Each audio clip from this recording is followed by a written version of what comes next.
Okay. All right, there we go. All right, sorry about that, guys. It took a little second to get started there. StreamYard having a little bit of issues, but let's get right to it. Of course, we're going to get into this market. We'll take a look. Does the regional scare actually trump the market, or will the market just shake off the worry again and keep rising? We'll talk all about that right here on live trading. And of course, check out our live trades, swing trades. We'll also, of course, talk about our small account challenge, as I know Ryan opened up another position. You guys out there, smash the like. We'll find out what's going on in the market and see what we can get into today. Winner, winner, chicken dinner. Those words have been dancing around my head all night. Oh, it's Vegas lore, that phrase.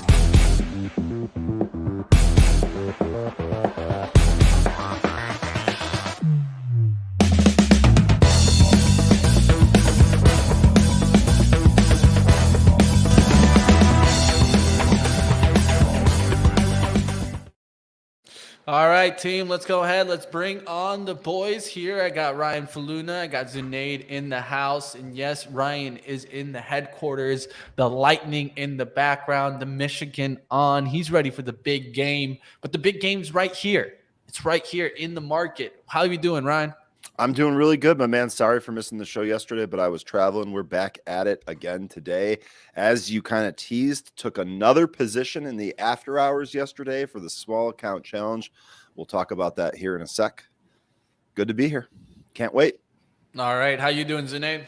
I am good. I got options trade going on in the small account challenge as well. We shall see where it's at the open and if I'm going to hold all to it or not. But Ryan, you can go ahead and get your thing started, and I'll talk about mine. All right, let's go ahead and do that. So first thing that we're going to do is we're going to take a look at the macro environment, as we always do. We're going to start with our SPY chart here. So yesterday we got news in the after hours. First of all, we had the Fed meeting yesterday. 25 bips, just as expected. Fed really left the kind of, playing both sides of the fence, right? Saying that they're probably going to pause or pauses on the table, but more hikes are also on the table if a pause doesn't work, this, that, and the other thing. So really kind of straddling the side. And if you were trading or watching SPY, you realize that it was as volatile as it gets yesterday. It was all over the place before we finally broke down into the close. And then after the close, we got a news about PacWest saying that they're exploring strategic alternatives. This is exactly what happened to FRC right before they went into receivership and got bought. So looking for kind of a ugly open here today, honestly. I think we're going to get some more selling. I think we're going to go down here today. And don't forget, Big Mama earnings tonight. We got Apple after the close.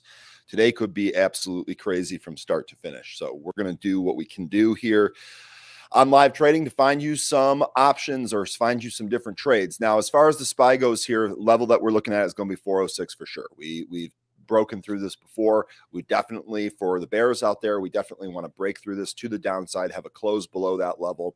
If we can get 2 or 3 closes below that level, that should re-solidify that level as resistance back to the upside. Last time we dropped below this level, the very next day we popped right back above it, gapped up and popped above it. So we want to see multiple closes below this level. First thing I'm going to be looking at is 406. If we lose 406, 403, your next level of support there.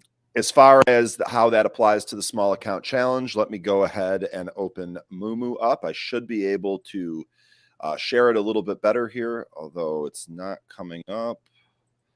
There we go. Perfect. All right. So Western Alliance, this really quickly, this is my thought on the next bank to probably close. So I was exploring how much a catastrophic put would be and maybe take that in the small account challenge as a risk, but I haven't opened up that position. Yesterday in the after hours, I bought more SQQQ. You can see it right on the chart here. I filled it almost near the top. 370 was my buy price. I took 15 shares, so 50% more than the last SQQQ swing. I think we go down here today. I think I'm going to be able to close this trade here for a profit despite being about 25 cents underwater right now. So that's the whole plan. Again, strategy here, not taking a day trade. This was opened up yesterday, so managing this trade today is going to be paramount. I still have 2 day trades left in case we find something else, but my first thing out of the gate here is watching how the overall market trades and then managing my SQQQ trade. So looking to go 3 for 3 here. We'll see if we end up getting it. Now, Before I turn this over to Zunaid, let's take a look at a couple of the smaller stocks that are going to be in play. First one here is going to be IMGN, and this was from yesterday. We had a PR about good data from a phase 3 trial. Let me go ahead and take a look at this. This was yesterday right here. Demonstrates overall survivor benefit in the phase 3 Mirasol trial with patients for FR alpha positive platinum resistant ovarian cancer. So this did a really good job yesterday. Just had a nice little move yesterday. And I think the key here for me is that yesterday during the session, even after the pullback, which shook out some of the weak hands, we actually held these gains, and then we held them through the after hours in the pre-market today. So looking at this for a potential trade, I think we need to clear out this resistance area. It's 1294 to 1332. If we're able to clear that out, IMGN likely goes higher than that. So this is one of the things that we're going to be watching today. From the movers list, we're going to be taking a look at a couple of more stocks here. This is SGNX. This popped as high as $6 before it was rejected. We've pulled back about 50% of that move. We're incredibly extended away from the VWAP. If this firms up and gets volume flow, can actually see us filling this gap back up towards the VWAP. So SGNX definitely on watch today for a potential move. Next, we've got SVRE. This is Savarone 2014. These lines that I have on here were from the last time that we actually charted this. So this is not in uncharted territory. Definitely have some resistance here at 208, which we were actually able to pop above briefly. We'll see if we're able to do that again here. In fact, if I back out, I think this was the day that we charted this before. Sure looks like it. So now we're kind of trading back up here. We'll see if we pop off 208. If we do, next stop there is going to be 243. Next here, we've got Saito. We've traded this one here before. Again, no new lines added. Probably should add one here for this sell-off if it breaks back down. But 169 in play today, especially if we can take out 138. Got a high here of about 150 in the pre-market. Next is going to be Vino. This is Gaucho Group Holdings. This, as you can see, this is no stranger to popping, but really, really likes to pull back. So the strategy here is going to be fairly simple. We want to wait for this to actually settle. If it takes off from this area right here, maybe we can get 150 out of it. So Vino also going to be on watch here today. Zin, this is a Chinese real estate company. Now, these Chinese micro float runners have kind of been a theme as of late. And so we'll see if Zin actually participates in that. To be quite honest with you, I have some other targets that I'm looking at. This would kind of be a tertiary play, depending on how it actually trades here today, but good to keep on note. ARNC, this I think just has a news item that I think that was bought out. We can check in on that, but no potential trade here. And then GDC, we'll see if this ends up getting back. What we would need to do is clear out this 1060 level, but it's possible that we get some action on a move back up towards 10. So we'll see if that ends up materializing. There are a couple of more on here. I know Shop reported earnings. Zunaid, you might cover this. This should be a pretty decent options trade. We'll see. So without further ado, Zunaid, let me turn it over to you. Yeah, let's go ahead and start with Shop. Let me go ahead and actually, I've got my Moomoo up. So there it is. Cool. There is one trade that I did go ahead and take yesterday. When Meta went ahead and fell, I waited for it to come back and touch VWAP, and that's when I got into this trade. So it's a short.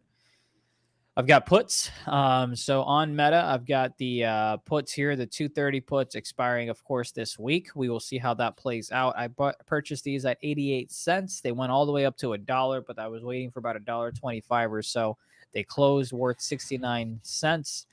We'll see where they open. They're currently down about 20%. So just a heads up on that, and we can kind of take a look and see how we want to go ahead and play it. On Disney, we were trying to wait to see if we can go ahead and get a $100 fill to go ahead and take this one long. Unfortunately, we never really got the $100 fill. Well, now we are flirting around $100. So we'll see how that one kind of goes and plays out itself. Let's take a look at Apple. Of course, they've got earnings. We've talked about that. And we'll wait to see how this one plays out. But for now, it's a little tricky because I don't know if it's going to end up being just a little sideways move till we get the results, or if it's going to try to go ahead and make a move ahead of time or what. But you can see the 166.38 area here was resistance in pre-market. Maybe we get a move above that. We shall see. Taking a look at the NVIDIA trade here. Real quick, Zunaid, let me just jump in there real quick. Please, because you're showing Apple on Moomoo. One of the things that I want to remind you is that Moomoo had a contest going the past couple of days where you get to guess Apple to the upside or downside and win free stock. So Zunaid doing a really good job outlining a potential trade here. But keep in mind that if you do have Moomoo, there might be a free contest, if you will, that you can participate in to earn some free stocks. So pretty cool stuff there. Sweet. Appreciate the heads up on that. Let's go ahead and check out NVIDIA. You've got the lows right here to keep an eye on, right? The 270, 275. If this one goes ahead and breaks, I would definitely be interested in the short side, and then maybe we can get a move to about the 270s or so, where it's been the past few days. It went ahead and hit that level. Let's go ahead and take a look at Microsoft here as well. Matter of fact, let me go to the 15 there. On Microsoft, you got the 303.77 area or so, right around here. That's been acting as support. You can see it once, twice, 3 times, 4 times. If we can go ahead and crack this, you can see some movement to the downside. And you've also got a little bit of resistance here around the 309.18 area. So resistance, resistance, resistance. If we can go ahead and pop above that, things could get interesting. On the SPY, the 405 level was where we got a bounce yesterday. And now we'll see if we go ahead and test it or not. Again, I'm a little biased because I've got the meta puts. I would love for things to go to the downside, but I don't have enough money to control the market. So we'll see how things play out. But if we do go ahead and crack, you've got 406 as the pre-market low. Then you've got 405. So that's kind of like a point where you might be able to get something. If it goes ahead and breaks 406, come back to test it, you might be able to risk 50 cents and see if you can get a move down towards 405. That'll give you about a 2-to-1 risk reward on that one. Uber was a nice trade yesterday after they reported earnings. You can see we had, where'd it go? Hey, where'd it go? There we go. You can see we had resistance drawn. As soon as it popped above that, you had the retest, and then to the upside it went. So that trade worked out on the Uber side of things. Let me go ahead and switch over. So yeah, that's what I've got. The put is what I've placed on the Moomoo trade. We'll see if that one works out or not. Let me go ahead and head back this way, show our lovely faces, bring us back, and then go here, and then we can talk about shop. You've got shop $50. As you can see, that's the area that I want to kind of try to play this one, but is it going to come down $5 in the session? I do not know. But if it does, that's a level to kind of keep in mind is $50. And then after that would be $48 for me. Let's go ahead and take a look at PAC W. The whole banking situation. 332 is an area of support here in pre-market. You can see how many times it's held up as support. 440 resistance once, 2, 3 times, and approximately 5 times on the bottom side for support. So that's the range I've got. Play it how you see fit. I would be very surprised if you easily got shares to play this one to the downside, but maybe your broker's nicer than mine. So we'll see if that one comes down to about the 250 area is another area of support that you can see happen in pre-market. So, after hours yesterday. So those are the levels there. 251, 332, 440 is what I've got. Good luck if you're going to play this. I don't believe it's something I'm going to play, but just a heads up. We did have an exclusive on this ticker, SABS, and the reason I wanted to bring it up is also because it's close to $1. So I'm actually going to go ahead and see if I can grab. Oh, you know what I should have done before that here. Let me see if we can go ahead and grab about 1,000 shares at 101. Stop loss for me would probably be about 5 to 10 cents. And then we'll try to go ahead and play this one to the upside. What I do currently have on, and that's why I wanted to go ahead and go back here, is I do have a short on the MES, on the Micro E-mini S&P 500 Index Futures for June. I'm short currently at 40.9775, looking for a move all the way to the lows. I might move this one down here, see if we can take some gains before the... Yeah, let's go. Let's see if we can visit the lows or not. On down here, it was a VWAP, and you also had the $4,100 level, so I wanted to kind of keep that in mind. We'll see if it does go ahead and want to revisit the lows or not. Of course, when the actual session opened up at 6 p.m., we did have a low of 40.76. So we'll see if that goes all the way down there or not. But we do have our take profits at the moment of about 40.8750s. Taking a look at Tesla, you still have the low of 160. That's kind of being held as support. In the after hours yesterday, it held as support. So that's definitely something to kind of keep in mind. I'm going to add an alert there because if we do go ahead and break that, I'd be interested in it to the downside. And I'm going to move this to about the 165 level on Tesla. It's crazy to think that it's at 165. It's also something crazy to think about is going to be on Zoom, as this puppy way back when was all the way close to $600. Where is it now? 60.82. Why does that matter? Because I believe that is, let me actually do this. So let's make life a little bit easier, shall we?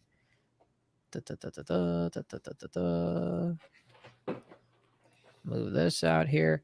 I believe that's close to the pre-market lows. Shout out to Ripster on Twitter. This wasn't a stock that I was initially looking at, but it's close to those pre-market lows, which I believe is close to the $60 range or so. If we go ahead and break this, it could get a lot of fun. And this could be where I go ahead and grab some puts on Zoom to see if it breaks pre-market lows. And I would probably grab a put, and this is on the Moomoo account. I would probably grab maybe contracts that are out.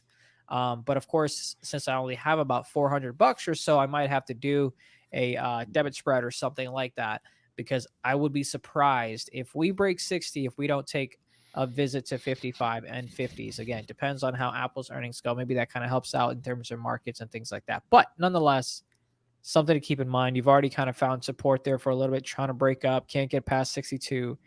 Do we go ahead and break down or not is going to be the question for me on Zoom. So take a look at that. Mitch, we've got a few minutes. If you have any stocks you want to go over, if not, I want to jump in real quick on QCOM. We had a question here from the group from Cedric. Good morning, Cedric. Hopefully you are well. Love the avatar, by the way. What happened to QCOM? So really good question. QCOM reported earnings yesterday, and the big thing on the actual earnings print, their earnings was in line in the EPS and a beat on the sales, but the big thing was a guide down. They guided down on EPS considerably, and they guided down on sales, on revenues considerably. Now, this is important because QCOM does a lot of the chips that go into automobiles, not just self-driving cars, but ICE cars as well. And so this is a huge company to miss. Now, one of the other things that we noticed is we actually took the next leg lower here today. And one of the reasons for that is we have a whole bunch of price target readjustments after this earnings. Now, it's worth noting that if we take a look here, KeyBank maintains overweight, Deutsche Bank maintains buy, Mizuho maintains buy, Barclays maintains overweight, Baird maintains outperform, Rosenblatt maintains buy. So they're not actually changing their ratings. They're simply readjusting the price given what's going on in the market right now. So what that means for the actual trade, I can't tell you exactly where it's going to stop. You can see QCOM quite weak here in the pre-market, looking like this is going to go test 100. If we take a look at the daily chart, it becomes a little bit more clear. Sure looks like it wants to break down from here. I think if it does break down, you probably find support in a 95 handle. The thing, though, is that let's see if this breaks. If this ends up holding here, we actually might kind of bounce. And if we clear this out, let me zoom in a little bit. If we clear this out, we got a pretty decent gap fill up to 112. So definitely going to be a QCOM trade. We're pretty much right at that decision point. Huge binary event happened yesterday, and then some price target re-ratings today. All right, we'll see what happens today towards the bell. Do have swing trades on SQQQ, on Goldman Sachs. I got SQQQ at 29.98. I don't know what you got it, Ryan. What 30.70. I bought near the top yesterday in the after hours because I'm looking at this news. I'm like, we're going to have a bloody open. It's going to be a bloodbath tomorrow. I'm just going to buy it right here. So 30.70 is my price, Mitch. I'm looking for 31.32. Yeah, I was watching this hangout at the 412s yesterday in the SPY, and during start swing trading. So, I mean, I determined, hey, this looks like it's starting to come down. This looks like we're going to get a breakdown towards the close here. So I took some shots. Took shots on Goldman Sachs. I got 332.14. So that looked pretty good here. Let me share my charts. I'm sorry, guys. I'm a little bit slower today in my mind, but trying to do my best to stay in here. Goldman Sachs lowered, right? We'll see if that goes through the 326 levels. I have 332.14. I'm up about 1.75%. Looking to at least get up above 2%, and that can take a little bit of profit and then keep working it. Meta starting to get into the green for me. I shorted this one yesterday. I saw what they got hit with their it was kind of like the I forgot. It was FTC that hit them, I believe. And then they were bouncing back here, and that's why I wanted to start going short. I went short right around here. You can see in the pre-market, we kind of went right back towards the 238s, now going lower. There's the bell here, team. We'll see what happens. Goldman Sachs, really nice 2% right out the gates here. So I'm going to go ahead and just take a little bit of profit here in Goldman Sachs as we're deep into the green here. Boom. 325, 33s. What you got? Way to start the day off, especially when you're not feeling 100%. Just so you're aware, as far as Meta goes, Meta did FTC proposes blanket prohibition preventing Facebook from monetizing your data. I've talked a lot about Facebook and it not really being a good business model and not liking it and all of that. By the way, special shout out to our high beta squawker. This is one of the standalone Squawk products that we sell. It's also available in Pro if you have Pro. If you take a look at the chart, he called this on the Squawk. Let me actually zoom into the intraday chart. He called this on the Squawk right here. It was a 241 and change when the Squawk actually came out. So for day traders, this was a huge move. I mean, we traded down almost 10 points, about 8 points on that to the lows here. So shout out to the high beta Squawk. That thing is printing money. Just thought I'd wrap this up here on Meta. Excuse me. I was thinking about swing trading success yesterday in the Moomoo account, but I didn't take any trade yesterday in the Moomoo account. I'm just going to probably not take a trade today too. Just still not feeling well, feeling like an Airhead commercial right now. So I'm going to do my best to take a look at the market, but not take too much shots. Yeah, it's important. Mitch, I fully support that. To me, it's important. If you're not feeling the best, don't force yourself into a position. Again, I did take SQQQ at 30.70. We're currently at 30.64. I think the market is going to sell off considerably, so I'm going to wait and try and get some profit here. If we go back to Pro, I can see SGNX. This is probably the best setup here so far. Looks like it's trying to bounce. We would have a nice little close back to VWAP. I would say that given the fact that I have day trades, if I didn't have money tied up in a trade already, I'd probably take this right here looking for a pop above 4. Meta getting into the green for me, going red right out the gates here towards 235s. Now down there. We'll see if it gets towards 233s. Yesterday's low was 232.75. That's where I'll look to take first profit and look for Meta to continue working to the downside. Fill the gap. SGNX, curse of the commentator, I'm afraid. As soon as I started talking about it, we pulled. Looks like it's shaken out some of the weekends back up to that 360 level. So we'll see if SGNX ends up taking off here. On SABS, I went in and got filled at 97 cents. My stop loss is going to be about 94 cents. Looking to take profits at 108, which is right before VWAP is touched. Let me go ahead and show that there. There you go. So we had 1,000 shares right at the open. We got filled at 97. We're about a penny away from getting our profits taken care of right there. Don't do it to me. I swear. Don't do it. Don't do it. But anyway, we'll keep an eye on it. See if I do go ahead and get filled or not on SABS. It was just a simple $1 trade. Obviously, in the pre-market, it cracked below $1, which is why I got lucky with a 3-cent fill on the downside. I am also short on Qualcomm here, just 50 shares short at 104.70. Might have to sneeze here in a minute, but waiting still for a break of 103.55. If we can go ahead and hit the downside, stop loss is going to be 105.57 on the Qualcomm trade. Focusing right back in on SABS. Did not go ahead and fill me just yet. Impressive being able to forecast the sneeze. You kind of just slid it into your rundown right there. Just unfazed. Really impressed with that. Yep. Daddy Backstrap says, "Hey Ryan, sorry we're poaching your QB. Was there some news that I missed or something? I don't know what that means, Daddy Backstrap. I'm not in my normal setup, so I don't have the regular news flow. I haven't really looked at sports today, so I don't know what you mean. Come on, SQQQ. Oil names going higher today, and so I was looking for the bounce yesterday in oil names, and we didn't get the bounce yesterday. Today we are getting the bounce, so that looks strong right out the gates. Do I think this is going to go to new all highs? Not really, but I think it could have a positive day. Went ahead and just closed the trade up manually on SABS. That one's going to be a green bean trade for us. However, we made about 110 bucks there. We might get 40 bucks back here on the on the Qualcomm short. There we go. We did. Still looking to go short if we can go ahead and break 103.55. Meta made a move to the downside. Now it's making a move to the upside. I don't like that, especially with the trade that I currently have going on the puts, but we'll see how it plays out. I could be interested, matter of fact, in a short at 237s if it does get up there.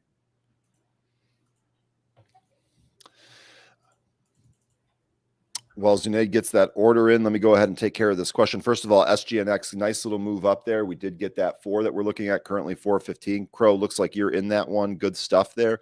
Daddy Backstrap says, oh, the Michigan QB. Cade McNamara, that's okay. The other kid's going to start, and that's not really a big deal. Ryan asking, good morning, Ryan. Mitch Zunaid, good morning, Ryan. Looking at BIF, support lines drawn at 210, followed by 198. Can you confirm I am on the right track? Here is my screen for BA. I can confirm you are on the right track. For me, what I'm looking at in terms of support levels, this sideways channel that we're clearly in, I have it marked at 197.37 because I went to the bottom of a wick of a candle. 200 or 210 is close enough for you to effectively be doing the same thing. And then maybe the bottom of those candles is one level, and then maybe 192 here as your point of no return. So yes, I would absolutely say that you're on the right track. As far as wanting this higher, the next move here for Boeing, we really need to break out of this consolidation area. It sure looks like it wants to roll over and go lower. We'll see if it ends up doing that. It might just go with the market. But this sideways area, we want to get out of here. It's worth noting that if we get down to 198, 197, and it kind of firms up and holds, you actually might be able to trade this channel back to the upside if it looks like it's going to go back up. So there you go on Boeing. Let's go talk about Boeing here for a second. Matter of fact, I'm sorry. Let's go and talk about Qualcomm here. Then I'll get to Boeing here. Boeing, I did go ahead and take a 200, but I am going to probably get stopped out if it hits 199.40. But on Qualcomm, now it's coming right back down. Decided to stop us out about 30 cents from our area and then come right back down. So we will see if it does go ahead and crack the 103.55 level. If it goes ahead and cracks it and comes back on the retest, that's where I will be interested in taking this one short. Meta and waiting for this one to go ahead and get all the way up to about 236.92 because I'm looking to go short there. And oh, I missed it. I missed it by 9 cents, and we would have hit our profit targets there as well. Well, idea was great. Did not quite get filled, so I'm going to go ahead and cancel that trade. Nonetheless, here we go. Back. Look at that. Qualcomm's holding, so we know that this is a perfect level that we need to break if we want to get to a downside move, and it should be a strong level if we want to head and have it be resistance. I am about to get stopped out on my Boeing trade on the 50-cent move. Are you going to stop me out? Yes, you are. There we go. So 200 now does go ahead and break. You can see it held support here. Does not on this time around. We can see a move back up to 200 and maybe a flush then. So that's something to keep an eye on. That one flushes $1 from 200 right over there. Let's see what's going on with the other trade here. Did I get filled on my futures at all? That's not what I meant to do. That's what I meant to do. Did I get close to getting filled and I didn't get filled? Yeah. Looks like we were close, but we haven't gotten filled again. Still in this trade. Waiting to get filled at 40.8750s on that one. Qualcomm bouncing again from that same level. CYTO looking like it's trying to trade up through the VWAP. Actually, it's getting rejected there. So let's watch that VWAP on CYTO. Carmen asking what's up with it. Carmen, I didn't see any news on it here this morning. Looks like it's just kind of trading up on volume. Didn't see any news for that.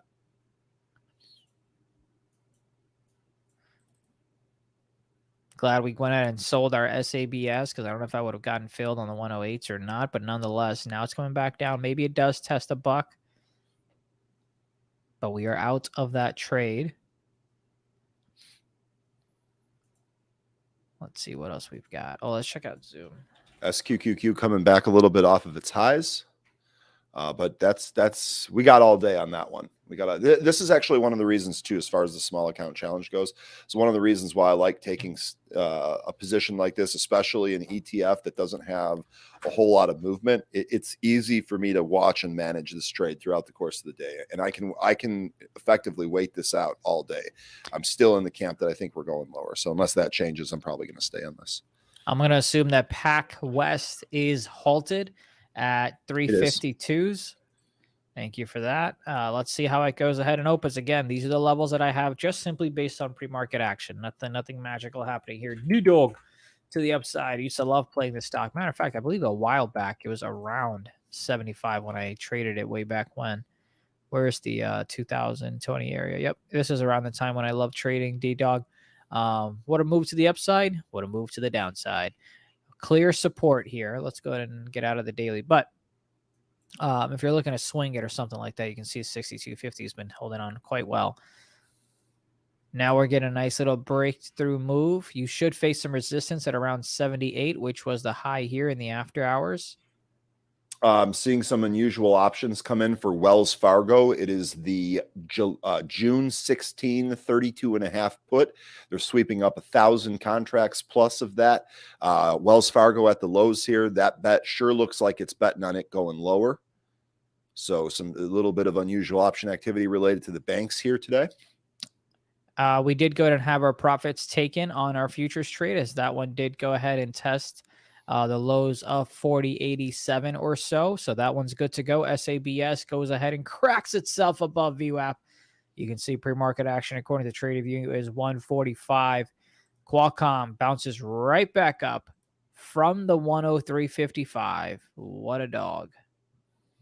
SGNX moved back towards the VWAP, immediately turned around and was rejected. So that trade there happened fast. If it holds here, I think we might get another setup. And maybe we do trade back towards that VWAP and through on SNGX. So that's possible. Let's check in on what was the stock? Bankwest? The one we were just talking, SNGX. This is it. Oh. So we went to the VWAP. We rolled back over. Looks like this is going lower. If this firms up, we might get another opportunity. Sorry. A little slow here myself. That's okay.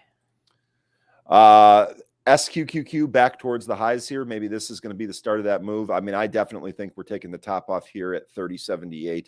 I'm looking to sell this in a 31 handle today. We'll see when we get that. I got to think we go higher here on SQQQ. Market at lows. Traders, I got a pending order for the small account challenge here. So I'm going to call it out there. Guys, I have a pending order for NVDS. This is a 1.25 times NVIDIA bear daily. I can't get short NVIDIA with this account. Boom, just got the fill there. But I can find something else that I can trade short NVIDIA. So essentially I'm trading NVIDIA short here off of the NVDS trade. So it's just an opposite. It's 1.25 NVIDIA bear daily. Let's see what happens there. Just got to fill. I can add to this position. That would be closer down there towards the 1605s. Going to see what happens today. It can hold off of kind of the 1580 level. Really want to see NVIDIA go lower. And Mitch, great strategy on that right there. I highly advise that if people are looking to play the market or stocks in both directions, that you do exactly what Mitch did there. Instead of actually shorting something in your small account, which can lead to a host of problems, buy an inverse ETF where you can be long and collect gains as the stock moves down. Mitch, I think that's a great trade for the account that we have. I love it. Yeah, and I came in with smaller size just in case I could get a pullback. The spread sometimes spreads a little bit, about 3 or 4 cents. Don't mind getting a little bit of an entry. And I'm seeing a lot of topping action on the 5-minute for NVIDIA. If it gets back above, 277s today, we'll probably get out. But SPY weak here at the gates. SPY's weak. We expected. Just need Meta to follow suit and go ahead and go to the downside. It did go to make a low of about 234.50s, but nonetheless, I am short pack W here. Got ahead and got filled on the 348s. Looking to break the 332s, which it did for just a moment, but I am short pack W with just 100 shares at 348s. Also looking, did I get filled? Yeah, I did. Also short Qualcomm again for the second time, 105.08. Stop loss is going to be high a day. Looking for it to break the 103.55s.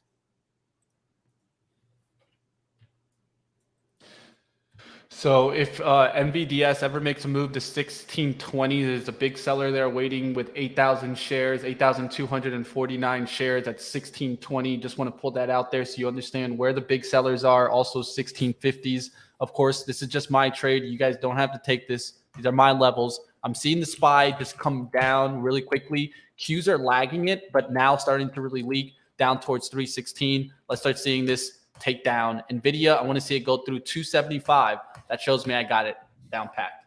NVIDIA moving to the downside is absolutely going to help my short NASDAQ trade that I have going on here.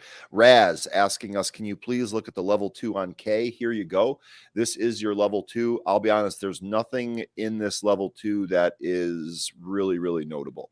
I don't have a, let's see if I can, no, I can't. I don't have a I don't have a whole lot of different prices on here. Basically have an 18-cent spread, but nothing crazy on the level 2 here. Order out to add some there for NVDS. I have it out at the 1610s. I'll see if I get an ad fill. I just did like about a half more of what my original position was. No fill yet. I have the pending sitting out there. SQQQ getting going here, so starting to move to the upside. Let's see if we can break above 31 would be the first thing that I want to see here. SQQQ, this chart definitely looks like it's pushing higher. Great for what we're doing. You got it, Raz. You're very much welcome. By the way, speaking of Raz, I was just talking to Jason here this morning. We're gonna have him on. He said bring us on the show. We got to have Jason on, Mitch. So I absolutely love to do this. I will say, yeah, he'll Jason, take some live trades with us. Yeah, he will. And I'll tell you something else. Jason is not afraid to take stabs at expensive stocks. He's actually been a holder in Eli Lilly for a while. Don't forget, Eli Lilly has some of those weight loss drugs, which is one of the reasons it's really trading up well. I mean, look at this run here on Eli Lilly. It would have been great if Jay could have come on the show and give us this at a 325. We would already be up 100 points on Eli Lilly. So I'm excited about that. Definitely going to be looking to do that here. He wanted me to mention this. So Jay's really crushing it. He's crushing it. That pullback ad there for NVDS at the 1610s. Now we'll look to see if it takes off. Really looking to see if the Qs can go lower here through the 315.75. Double bottom there right now on the 1 minute. Qualcomm still break even. HubSpot, Easy Mike saying Hubs plus $32. HubSpot reported earnings yesterday. I actually did not take a look at that. It went out with some of my coworkers. Yeah, HubSpot having a nice day here today. Let's see if I can. Interestingly enough, Mike, 455 break to the upside. We might actually get some more juice here on HubSpot. This was another J pick, by the way. He was all over this. Tough for me to buy some of these internet tech names, given everything that's going on right now. I feel like I'm focusing on more stuff. Yeah, the Jason special. Yeah, that was a monster trade for him too. Absolute monster. Come on, you've got the SPY currently at 405. Remember, that's where we had support. Let's go to the 15-minute. That's where we had found support yesterday after hours. Do we go ahead and find support there, or do we move back to the upside is the question. Qualcomm at 105s, looking to break VWAP is what I'm wanting, but it might not do that. So I'm going to go ahead and just get out of this trade to break even. I'll go ahead and get back in if we can go ahead and close below VWAP, or if we can go ahead and close below 103.55s. But I'm going to go ahead and get out of that trade. PAC-W has been kind of going up and down, but still waiting for this 332 to go ahead and crack and get a move to the downside for us on that one. I think there was something else I was long. Goldman Sachs working down towards me now, up almost 3%. I'm going to probably just take the money and run because it's a nice little swing trade on Goldman Sachs just from yesterday's start swing trading session. So I'm going to go ahead and just take that. That's not a bad little profit there. That's what it was. It's a really nice trade there. Goldman Sachs there. I'm out there. I take the 322, 24s. This is a really nice win there in Goldman Sachs today. It was coming down fast. I got the hell out. Taking that money and running there in Goldman Sachs doesn't mean that I can't see continued leaking. So I will be looking for stocks like Goldman Sachs to continue going down. That's why I've talked about FAZ now for 3 days. Look where FAZ is at right now. Ripping higher. FAZ, don't forget it. Financials getting crushed. And speaking of financials getting crushed, Mitch, Jan, good to see you, Jan. Good morning. Saying Wall is halted to the downside here.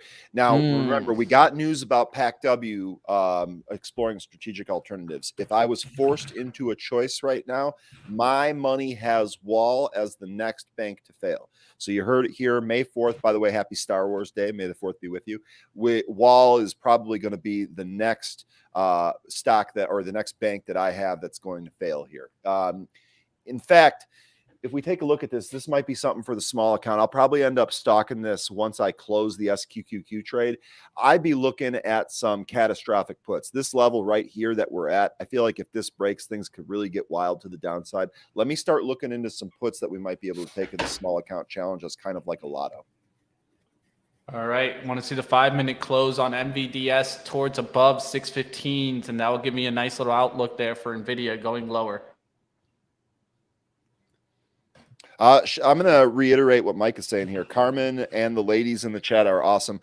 I've said it a bunch. The entire chat here is one of my favorite communities. You guys are all awesome, but I agree with Mike. Special shout out. We got the ladies here participating every day, throwing us ideas. Doesn't stop with Carmen either. Bex, you're in here every morning doing the same thing. So all you guys just keep it up. This is how we make each other better. This is the definition of a community. We absolutely love that. Anything above 237s, I'm going to put a stop around 237.20s for that meta. It's in the green right now, but it isn't going like strong in the green. So with that being said, I don't want to battle it too much, but I will give it a chance to work.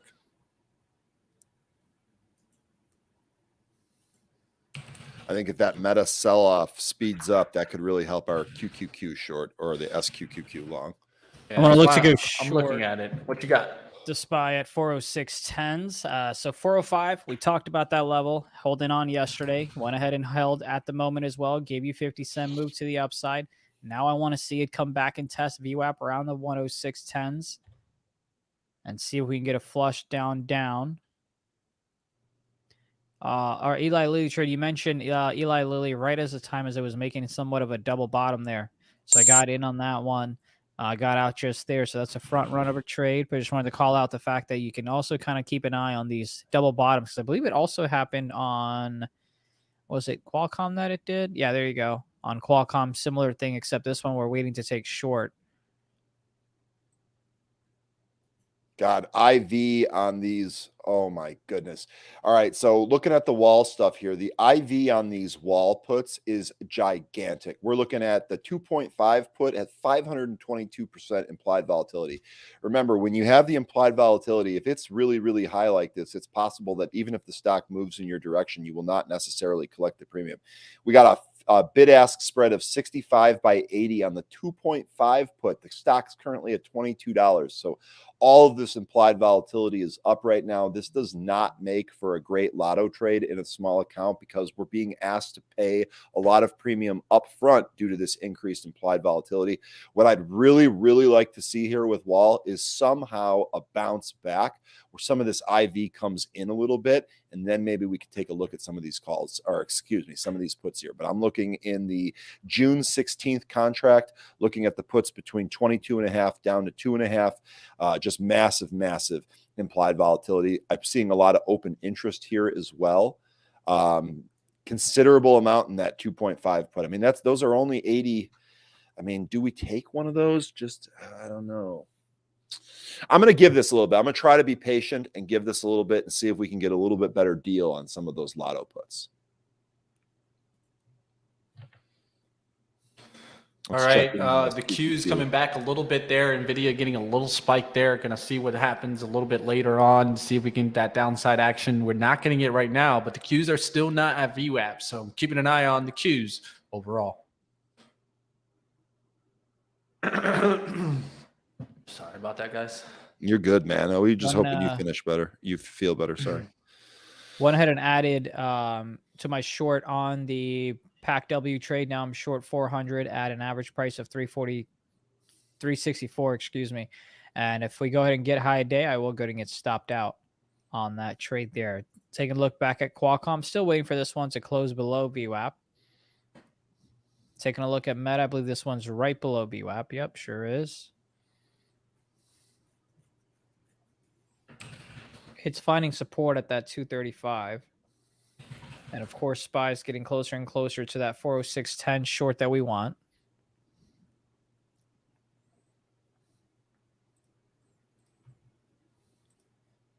About to get stopped out, I believe.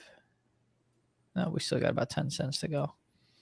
Good call on CYTO. That was a nice little pop on a volume expansion through the VWAP. Went as high as 142, coming back in a little bit here. But Saito looking pretty good on that VWAP break. Let's see where this knife ends up. Come on, Meta. Come on, Meta. Meta. To the NVDS trade, but I'm just staying on the sideline. You've got to keep it kind of tight, right? With this account, the first loss was a $5 loss, so got to try to keep it to still losing around the same amount, right? And just keep battling. We'll see what happens in the market today. it seems like there's indecision right now. Let's see what happens. Sure does. And you're right, Mitch. It's, play risk management and playing defense on those small accounts, incredibly, incredibly important. You do that for long enough, eventually you're going to hit something that really kind of takes it to the next level on that. Trying to be too aggressive early on is a way they really kind of get hit there. That's something that I'm actually trying to fight. I'm trying not to be too aggressive. But we do have these really big catalysts going on in the market right now, so I got to have some type of exposure. Anyone in the chat, you guys and gals, excuse me, have any feelings on what we're going to see from Apple today in terms of earnings? You guys think it's going to be higher, lower? Any thoughts on that? Does it maybe start a broader sell-off? I'd like to hear what you guys have for that. All right, Q's trying to come back there. NVIDIA looking a little stronger there, so it doesn't look too good for my NVDS position, but at least I can hold on to it here. We'll see what happens. Q's are coming back here towards the VWAP. All right, I did go ahead and get filled short on my SPY trade, short at 406.10s. Matter of fact, what I'm going to go ahead and do is give it about another 100. Looks like the chat is pretty much in agreement that Apple might trade lower here. Paul, I think you're absolutely right on this comment. Apple's guidance is always conservative. That's true. There's been a couple of times where they have not guided. That's actually hurt the stock. But look at that range. Just doesn't want to move until we know what's what. Yep. And and Zunaid, this will be a good stock to watch throughout the course of the day, right? Because with it, some traders might start to tip their hand by trading Apple leading into the close. Be interesting to see if we get any action on that.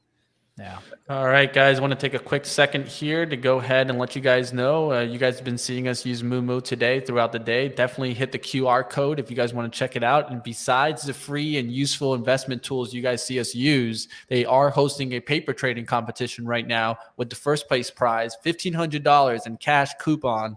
And all participants will receive 1 month of Benzinga Pro. So for any reason you don't have Benzinga Pro, well, maybe you would just want to jump into that paper trading competition so you guys can check out, of course, Benzinga Pro. During that read, it looks like Zunaid has been busy here. Zunaid, what are we doing? We've got Meta. Obviously, we've got that options contract that we purchased on the put side. Just waiting to see if this VWAP is going to go ahead and hold as a resistance or not on Meta. So short 50 shares there, but I'm also short about 200 shares on the SPY VWAP trade here, looking to get about 50 cents if I can to the downside. 50 cents stop loss, 50 cent take profit on that side of things. So I'm quite a bit short here. You've also got Qualcomm that's finally coming down and below VWAP, excuse me, as well. So it's kind of like everything I want to go short, but everything is kind of on the cusp of breaking to the upside. So it's a little tricky situation to be in. Like Meta, can we just go ahead and flush, please? Like, just come on, stop the nonsense. Let's just go ahead and break. I won't be mad at you. 234.50s. Let's visit yesterday's low. You know what I mean? Yes, it was a big flush because the news had just come out at that time, but who cares? Just visit it. See if you can find some buyers on that side. Right? Pack Just W visit it, right? Just is, go down there and check it out. Yeah, it's halted, by the way, Pack W. So when this opens, this could be ugly for me, especially if it goes ahead and say somehow opens at $4 or something. I will be stopped out. So that's Or something maybe kind it of doesn't open again. Dun dun dun. Well, then I will be down $40 and not sure what to do with life. Or if it just wants to go and open at zero, best trade We'll I see, ever had man. in We'll terms see. of a short. Up I there saw that it the is. wall was halted also to the upside. Did that ever Yep, open so you up? just had it unopened here, Pack W. Again, my stop loss is going to stay intact at 385. If he wants to go and hit it, you can hit it. Q's coming back down. That feels good for me. I'm thinking if I add to my position here, but I want to get it below 16 into the 1590s for the ads. Good call. And Seago for you penny players. And Seago, nice little push here off that 65 right through the VWAP, currently up at about 70 cents here. Not something that I'm going to take. This is a popular stock around the Benzinga office. There was a Benzinga employee that made a lot of money on Seago a number of years ago. So it's a fan favorite, as they say.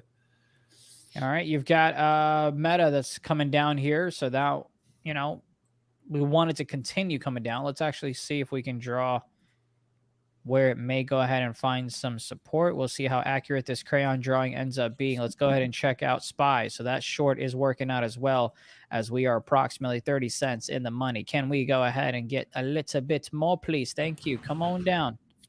Come on down. Let's lose some weight. Come on. Come on. Let's lose some Come weight. on. Hit it That's with what I'm saying. Boom. Ozempic. Hit it with Ozempic. All right, cool. We're out of that short, worked out. Again, we were patient. We waited for the VWAP touch. We got that trade to work out. Now, the next time I'd be looking to go short is on a break of 405. So let me go ahead and set those alerts there on the SPY. All right, cool. Let's go ahead and check in on Meta. Meta, look. Ooh, baby, them crayons coming in handy. As you can see, we go ahead and bounce right from that trend line. We'll see if we can go ahead and break that to the downside. Let's break that trend line down, baby. Let's break that trend line down. let's go. Gary, good morning. Love to see you. Go blue. Go blue. Win in Rome. Do as the Romans do. So I will wear my Michigan shirt in the HQ for sure.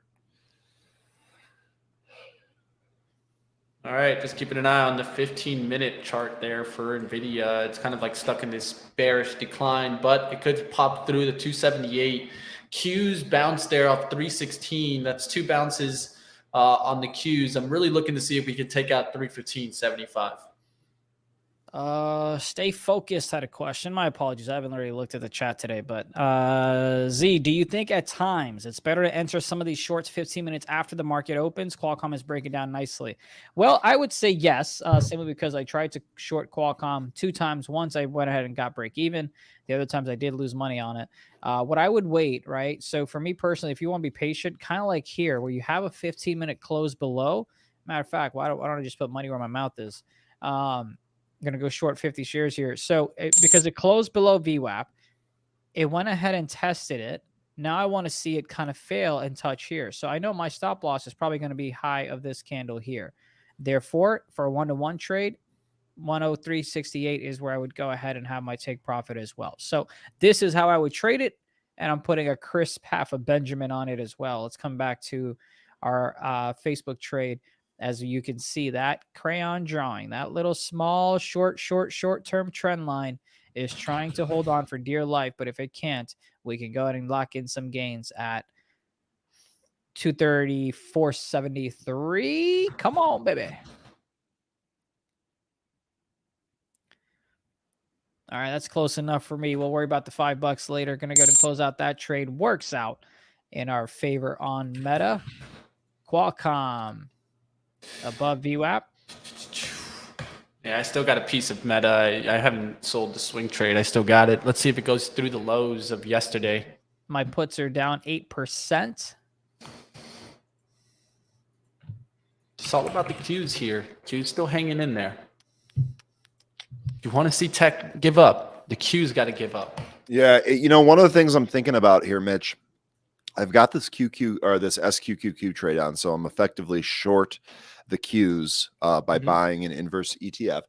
I'm thinking if we kind of just grind up, if it's kind of a slow trade today, part of me might consider holding this into Apple's earnings today, because I too am of the camp that while Apple may meet expectations and may be conservative with their guidance, the stock may end up trading down.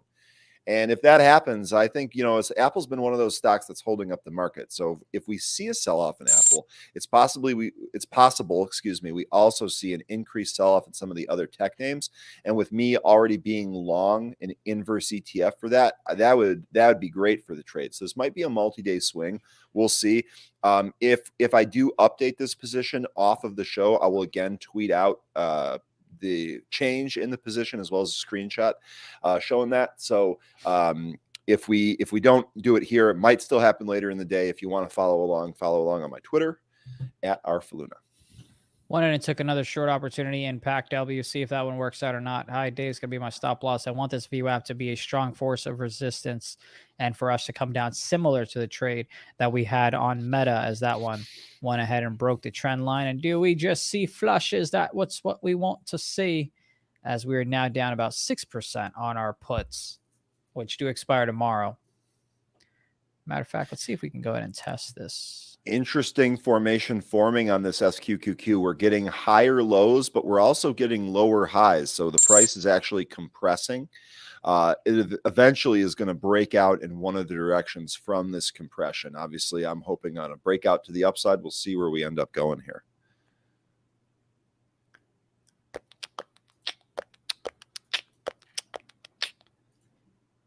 All right, SPY holding on to the 405.45s.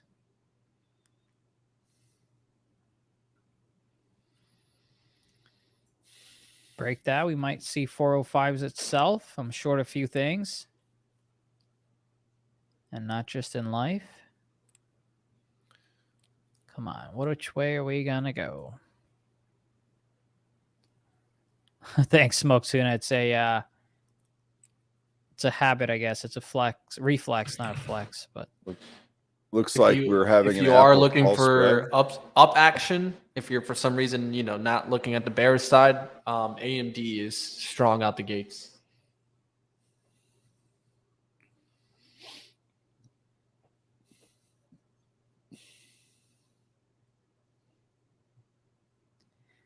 Looking around here, let me go back to my Benzinga Pro and check out the scanner here. SVRE, by the way, let me go ahead and throw this up real quick.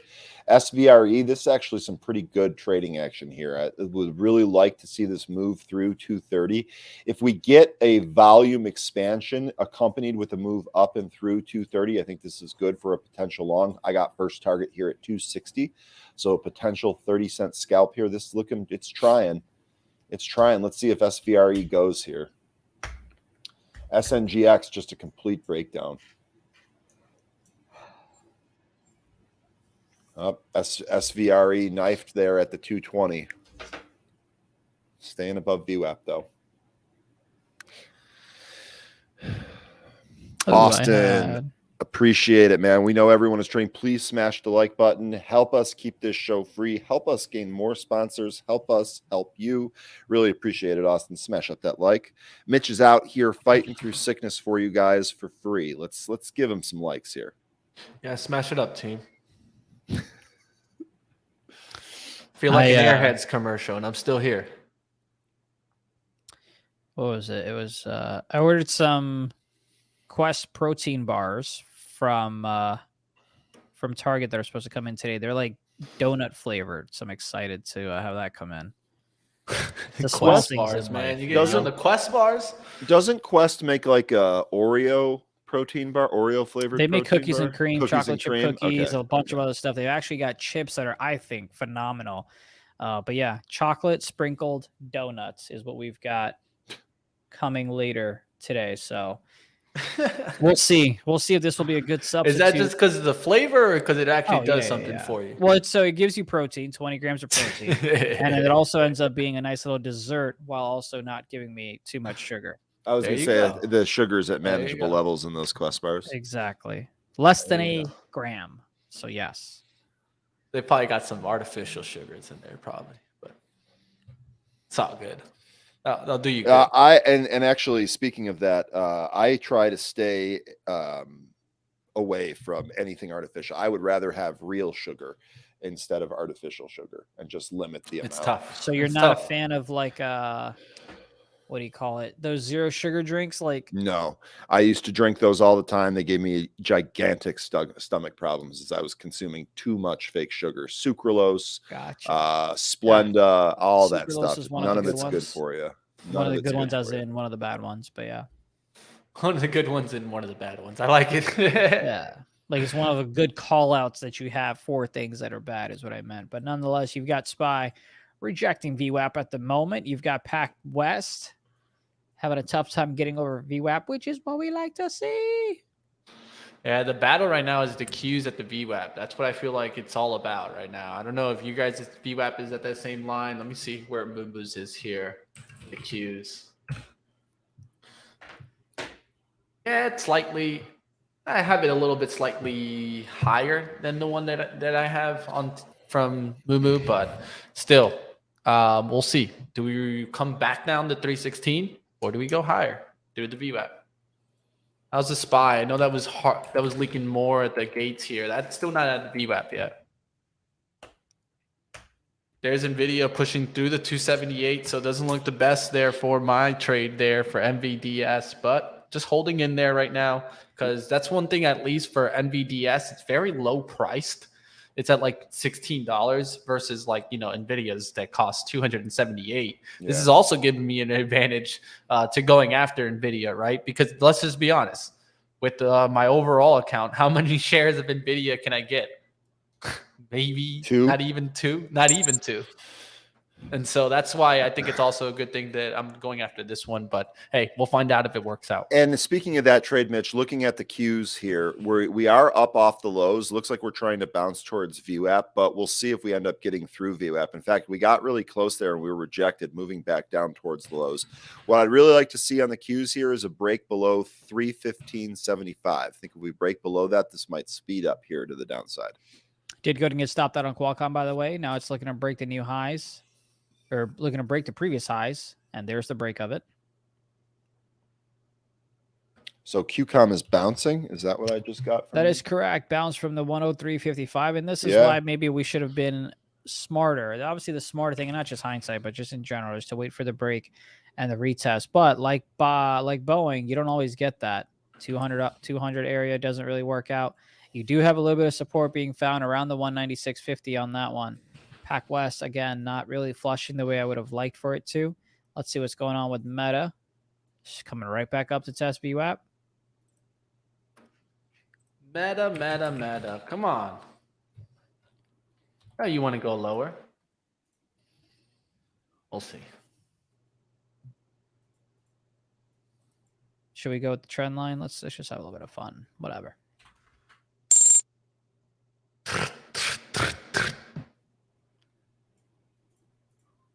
By the way, I know we've been talking about this recently. Portillo's having earnings here today, missing on the estimate and missing on the sales. The misses were actually quite small. Portillo's down about 10% here. Well, I'll wait and see how today goes, but might add a little bit to my long-term position in my regular account here on Portillo's. I like buying it when it's down on the day. This is a long-term play, so 10% move down here is not going to be enough to shake me from my thesis.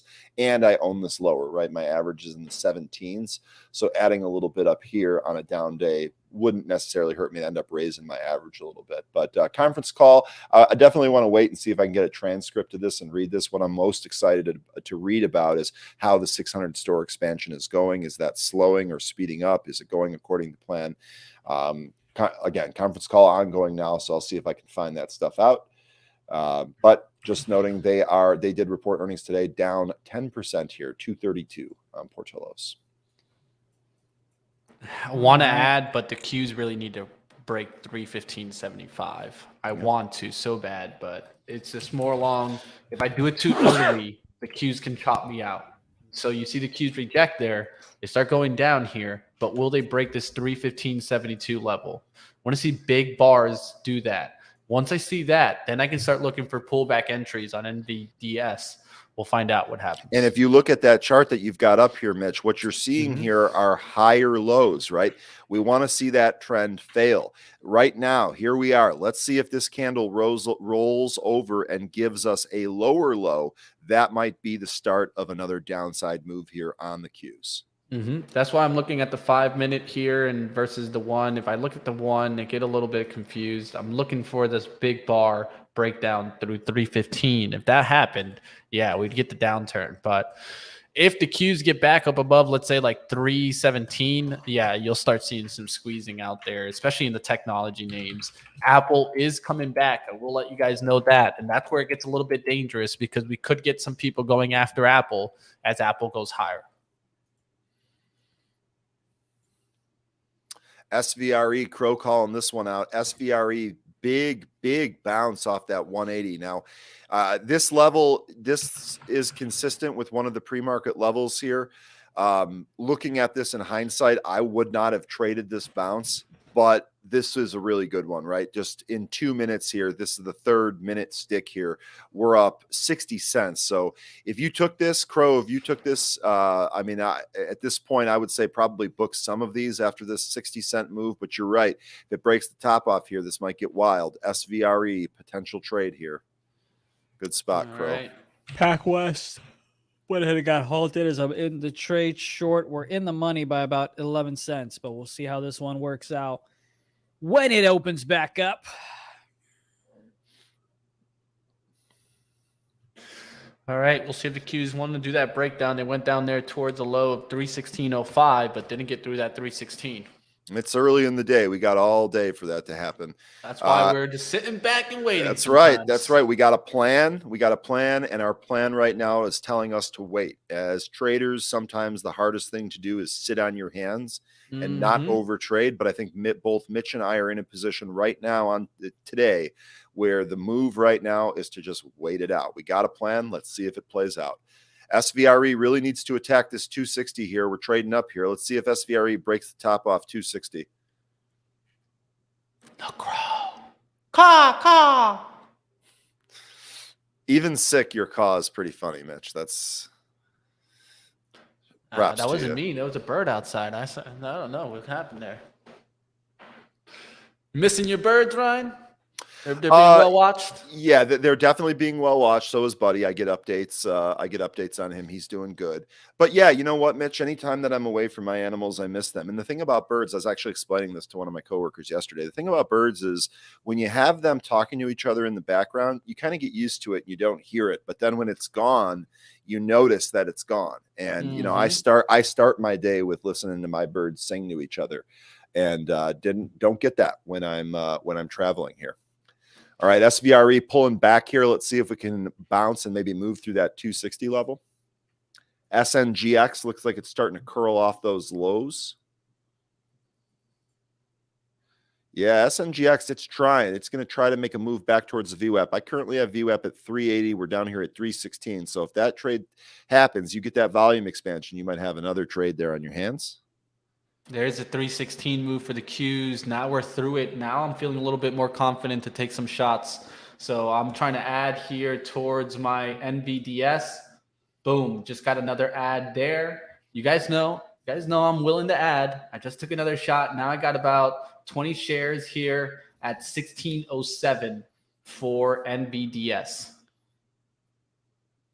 See if the Qs can go through 315.75. That's the next level here. 315.90s, 315.80s. Come on, get down through that 315.75 for me. Buy new lows. To the downside we go, breaking the 405s. That should go ahead and help meta to the downside. Really good conviction on all of you guys, by the way. You guys all had plans. You're staying in, you're executing your plans. I think that's real smart. By the way, speaking of new lows, Zunaid, Boeing, which we talked about, did end up breaking through that area that we had marked here, that 197.5 area. We talked about Boeing really needing to break out of this zone. Well, we did it. What we need now is a close below this zone. We get a close below here. Lower is possible on Boeing. If we get a snapback back into this range, it's possible that this actually trades back up to the top side of the range. So we are breaking down here on Boeing, down 2.8% here today. I think if we keep this up, this actually might speed up a bit.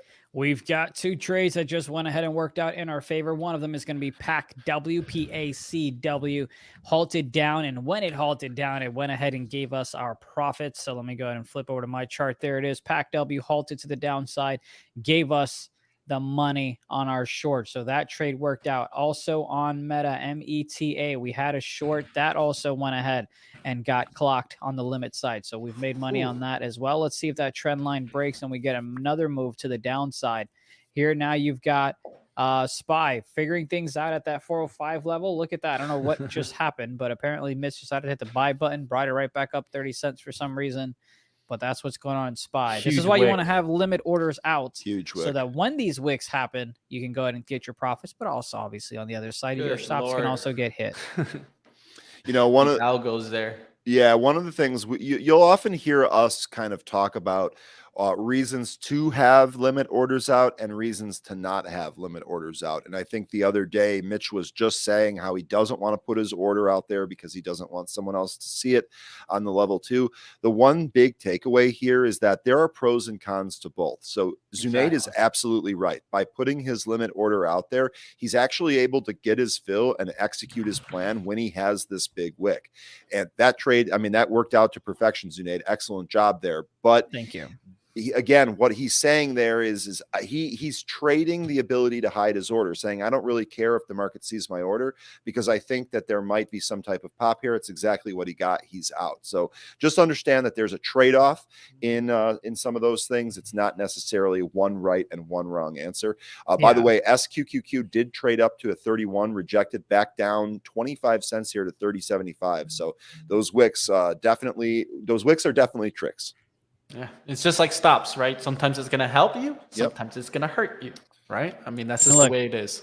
If someone wants to come and get my 50 and 100 shares, please feel free to. But for me, it's also you always get news during the market, right? So if you're in a short and you get some news that, hey, NVIDIA's working with Elon about AI stuff and you're short and, NVIDIA pops, you want to make sure you're protected with your stop loss already out there. But nonetheless, I think someone's knocking on my door. I'll be right back. Hopefully it's isn't the feds. They're coming for you, Junaid. They're coming. Right now, we all of a sudden hear like FBI, freeze. I mean, I hope that's not what we hear. We'll see what happens there. Oh, man, I had to tell Zunaid about the fire butter chicken that was on the cruise. Oh, my God. You could tell me about that, too. I love butter chicken. I'm still licking my fingers, man. I'm still licking my fingers over here on that butter chicken. Oh, it was perfect. I was laughing, too. I had to take a picture. I was like, the boys out there and live trading, I hope they're killing it right now. I'm eating the butter chicken for them. Let's go. There's a Q's back down, but man, it's it's like, can it let go already, right? Did Wall halt on the downside action? Yeah, I believe it did. It was, I think, Jan that called that out. Let's take a look at Wall. I was watching it there, and man, look at that. Yep. 2059. That's halted. That's where it gets a little bit like, what is going on underneath the hood here today, team? It's a tough one. I still got the meta, still got the SQQQs. That's on the swing side of things. NVDS in a small account. This is looking like it could turn into a swing, right? The way that it's just slow working, it's looking like it could turn into a swing. And I wouldn't be mad about that. Scuba, if you don't know the butter chicken, man, you're missing out on life. You got that right. Indian is my favorite ethnic food, and butter chicken is a go-to dish for me. I mean, like pounds of it, man. I can down that stuff. Just get some naan on the side, and yes, that's it. GTG. They had it even on the cruise, man. Oh, it was perfect. That's good stuff. Sounds like that cruise is getting a good report, Mitch. I mean, did you see it pop today? No, I'm just saying your trip. Your trip. Yeah. You seem to have a lot of really good things to say. Hopefully the wife is happy. Happy wife. Happy wife. I mean, this was the first time that I take a bigger cruise. I've taken like smaller ones, like maybe 2 or 3 days, little small ones. But this was the first 7-day cruise. It was awesome. It's awesome, guys. Amazing. I'm already looking at next year's cruise. That's how you know it's the deal. Grateful to God telling us to check out the frozen butter chicken from Trader Joe's. I believe Zunaid talked about that already and then gave his special recipe where he crushes up. He said, hold on, I'll be right back. He crushes up the flaming hot Cheetos, sprinkles them on the butter chicken. He creates this Zunaid dish. Grateful to God, I think that you are about to see the product itself. I think that Zunaid is about to bring that back here. We'll see. Oh, Wall, it opened up. It's down to 16, man. This opened up and flushed down. Told you that's going to be the next one to fail. By the way, SQQQ looking to take out 31. What do you got for us, Zunaid? Well, I mean, we can focus on trading, but yes, you want to go ahead and make sure if you go to Trader Joe's and you like yourself some butter chicken, please just rock on now. Butter chicken. Butter chicken, baby. Let me kind of scroll back. You nicely see it. There you go. Butter chicken. Make sure you go ahead and rock with this one. And then, of course, if you want to change things up a little bit, you can also go with the chicken tikka masala that you've got over there. And also, because I'm an air fryer guy, because I don't really know how to cook, I guess I'm not a man, mini chicken tacos you can put in your air fryer. So we'll be testing this out when I come back from my travels. You like the Trader Joe's? Trader Joe's. But Trader Joe's, get at my man. Moomoo. Yeah, get at my man by for Moomoo, another but Trader Joe's. Damn. By the way, Zunaid, air fryer is awesome. Dude, I use A1. the air fryer for a ton of stuff. Highly recommend. Yeah, cook some Yeah, burgers. you got to on have there. an air fryer. You That's got to awesome. have an air fryer. There's Nvidia now starting to crack lows, and it doesn't look too bad. Not lows of the day, but it's starting to get back below VWAP. That's at least making me feel more confident. Oh, I'm in the green there for NVDS, and had to do a little research here. When I first started it, I didn't know NVDS today. I said, you know what? I know there's short Tesla like leverage. Can I find a short Nvidia leverage? Just did the research. I found it, baby. There's tools out there. Just got to go looking sometimes. The fun part was that it was available on Moomoo, right? That was the fun part. I was like, okay, well, it exists, but can I go and grab it here? And really quickly, boom, got in, baby. We'll see what happens on this one if the Qs can go lower. And at least overall for me, if I can get 4% on that SQQQ trade, I don't mind just taking the money and run. So that's the swing trade. Meta not looking too bad either. We'll see what happens on that one. Meta, can we go lower? There are a lot of great air fryers out there. One of them is a Ninja AF101. The Ninja. It's got over 44. I have a Ninja. Yeah, it's got here. I'll just post it in the chat. It's got over. Well, that's a weird link. Let me just see if I can shorten that puppy up. There's a link on that one. It's apparently on sale. You get 38% off. Look at that. You get deals left and right on Moomoo, on air fryers, butter chicken, you name it. We got it. I am also short the SPY here. 50 shares, 404.83. Waiting for this 15-minute candle to close, and maybe I can go and add some more. But I wanted to get in on that trade there. And of course, we are short on the Facebook side of things as well. Waiting for that trend line break and just kind of fading away is what we want. I'm probably going to wait and see if I can get about 234s on that trade. So let me go ahead and have my limits set. I don't need a profit loss. I don't need a stop loss of that much. So I'm going to go ahead and limit that down a little bit. Chill One says we slipping. Yes, we are above 31 now on We SQQQ. Let's go. We slipping, baby. We slipping and sliding. Did you see how the nice 5-minute candle on the Qs rejected 315.75? Right over there. And downside we go. New lows on the Qs and new lows on the SPY. Do we get new lows on Facebook? Not just yet, but NVIDIA is looking to break this 275. Yeah, we got to get it through 275. It can get through 275. It'll really start getting weak. Well, you want to talk about another stock that could be interesting play is this one right here, which is Tesla. Matter of fact, we're going to go ahead and try to short this one. Not 5. Come on. We're a little richer than that. There we go. 25. That's what we want. And I would love it if it wanted to test VWAP, but I missed that one. It's hindsight. I don't want to play with that trade. And here's another reason that I don't want to go on with like 100 shares is because if I did, my stop loss would probably be all the way up here. And I'm risking about $175 or so. That's not what I want to do, especially when I've already got a short on Meta here. Yeah, I got that short on Meta too. We'll see if it can keep working and get us really deep into the green.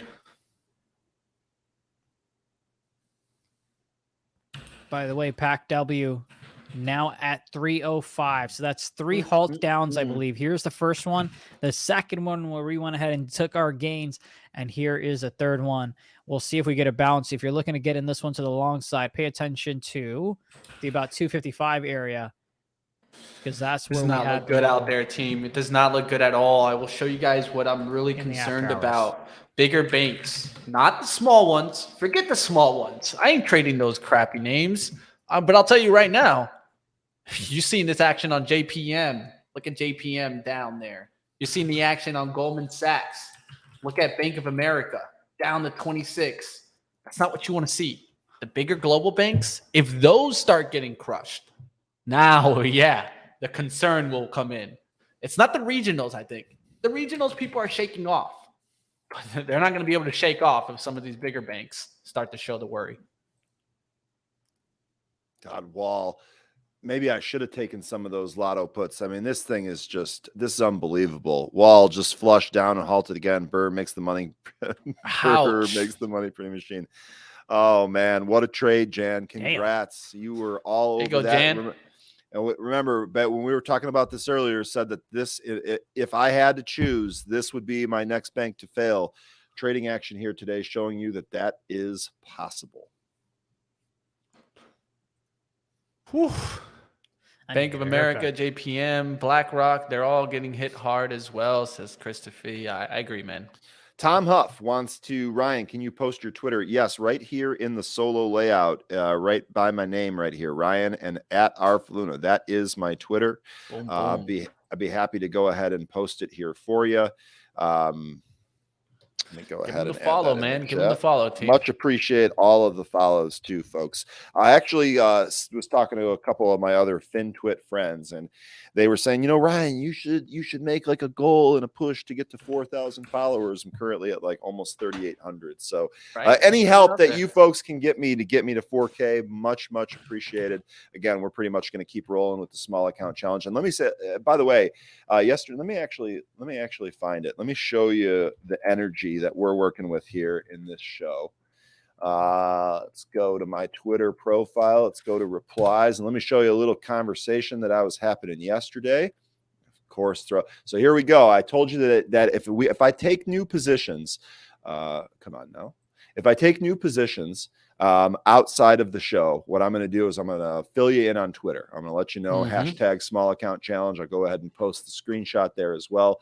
You can see after I posted this here, I had one guy try to troll me with a Britney Spears meme, but I reminded him that the balance started at $500. So yeah, but one of my other buddies, by the way, this guy right here, who I've met in person several times, used to work for Boeing. So I talked to him about Boeing stuff all the time. He said, is the goal to get over PDT? And I took my Mitch energy and I said, the goal is 1 million. Ooh. Goal is 1 million. So team, if we're and I got my second favorite all-time meme ever, the Denzel Washington, my man. He of course asked what my favorite one is, and it would be this guy celebrating. I don't know how this guy can get his body still and just adjust the top. It's so good. It's so good. But anyway, yeah, let me know. I will keep updating you on here, and team, if we can trade a $500 account up to a substantial amount of money, that's going to be fun. That's going to be fun and that's educational. What it's about. Yeah, and that's what it's about. That's why we did it, guys. Yes, we wanted to show you guys a little competition action. I mean, with different accounts, we can't really be comparable, right? But when we're on the same account, that's going to be a little bit different. And to your point, Mitch, it's actually a disservice to you if you compare your personal account to somebody else who's in a much different situation. They trade different, they've got more funds, they have different amount of funds, they have different levels of experience. Compare yourself to yourself. And in the case of this, we're all kind of starting with a $500 account. We have different strategies that we're trying to attack. So we'll see where we end up going. As soon as Zunaid really gets ripping with some of these lotto options, guess what I'm going to do? I'm going to follow my man in. And try to boost that account up. So I'm gonna use this community as a community, just like we talk about every day. Yeah, and if you'd like our Twitter handles, I appreciate y'all asking. They're on the bottom of the screen. You'll see it on the banner. You'll see myself, Mitch, and Ryan. I did make a separate one for stocks, but I just felt uncomfortable and imposter syndrome with posting on there, so I just stopped wanting to even do that at the moment. But nonetheless, those are our Twitter's handles right there. I don't really post about stocks. It's more about esports and stuff, but maybe one day I'll get on that stock grind. But currently what's interesting to me is that you've got SPY making new lows. Let me go ahead and put my charts up here for a moment. You've got SPY making new lows, but you have Tesla that's not quite breaking the 160 area, and we're going to get stopped out if it hits 160.72. And another concern is the fact that Meta isn't making new lows. So that's got me a little bit worried here as well. We are short the SPY. So matter of fact, I'm going to go ahead and close out of this trade, take our gains of $40. If it does want to come back to test these levels, we'll go ahead and sell it again. So we're going to lock in gains. If it wants to come back up, hey, we'll go ahead and short you one more time. I don't have an Instagram. I need to create one. Again, I'm not, social media savvy in that sense, but someone's talking about NVIDIA. Bye-bye. NVIDIA to the downside, breaking that 275. Let's go ahead and move this puppy down here. I won't be mad at it. Let's see. The 5 minutes, about a minute away from closing. Yeah, we just are hitting that 8,200 order that was at 1620s for me on the NVDS trade, and I'm trying to see him get pushed through. Now he's trying to ladder it. You can see how it's just got pushed down a couple of cents, And so you can see at 21s, 22s, I'm looking for that to break through. After that, it's kind of clear space for big orders that are just sitting out there. All right, on Pack W, that's another halt down. That is 4 Another now. one. You've And another got- one. And another one. And You've another got it one. to 276. The question is going to be, does it get to 255 or not, which was yesterday's low in the after hours. I'm going to look to go ahead and see if I can buy, if, this wants to go ahead and work with me. Oh, there. Okay, so it's open now. Let's see. Let's see if we can get some shares filled here. Beach Bum, did we get a headline about Wall exploring strategic alternatives for real? Did we get that headline? $13. Oh, Wall plunges, extends on report exploring potential sale. Oh, folks. Live trading with Benzinga, guys. Live trade. Thank you, man. Live trading with Benzinga, baby. We're hitting them here. This is incredible. This is absolutely incredible, man. Not a bad day at all. Not at all. Not at all. All right, I am in Pack W here at 257s. Looking to sell at 274 if we can. Plasma Lab. Good things those sanctions on Russia are That's working funny. so well. How many Russian banks have failed? Oh, man. You get a halt down, and you get a halt down. We're having fun today, folks. Let's go. Here's where life gets a little tricky. I am in Pack West, Pack W here at 257 with 200 shares. It is halted as well. If we go ahead and move up on the unhalt, great. Otherwise, we're going to go ahead and take an L. Looks like, by the way, our SPY, woo, look at that, came right back up. So now we are short another 50 shares on that. And let's see how this one plays out. Our stop loss is going to be right there. Risking about 24 bucks. Let's see if we can go ahead and get a move back down. See if we can get gains of about 40 bucks or so. But Meta, I mean, this one just does not want to go down at all. Let's see what we are. Yeah, just two of those trades there. All eyes for me are on Pack W.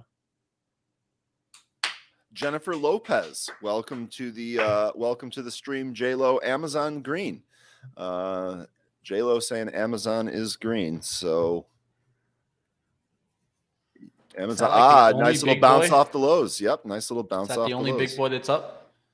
I actually just saw a move now here. you've got Microsoft and AMD that are up as well. Thank you. Yeah. I was going to say, Q's making a bounce here, making a nice little move off the lows. Apple All right, Prime. The one-to-one trade has been hit on the SPY. Now we'll see if we can get close to that 2-to-1 or not, or am I going to be greedy with it? We'll just go ahead and take these gains here. Sal, I'm actually slightly embarrassed to admit this, but here goes. Anyone trading on Thinkorswim having a problem? I'll be honest. I'm so invested in the small account trade challenge that I have not been in my TD Ameritrade account. I'm holding things. I'm holding things, the long-term things. None of that's changed. But in terms of new active trades, I am putting everything I have into this small account challenge. So normally I would update you if I'm having problems with the platform and fills, but I'll be honest, today I just don't know. Yeah, I heard Hunter Dickinson entered the portal committing to Kansas. Oh, man, I'm going to have to do a wellness check on Andrew Weiss here when I'm done with this, just to see how he's doing. Man, Hunter loves playing the villain. All right, we're out of the SPY trade. That short worked out. All eyes for me are on Pack W. As soon as this puppy unhalts, do we go to the upside or downside? We've got our triggers ready to go.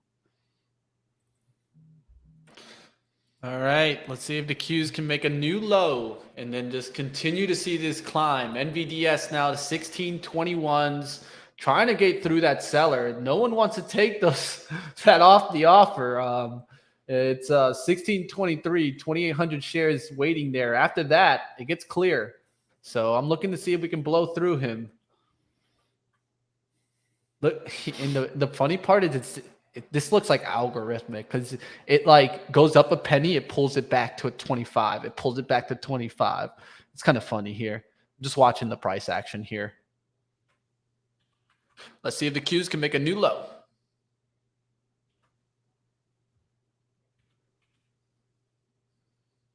Just want to see continued leaking.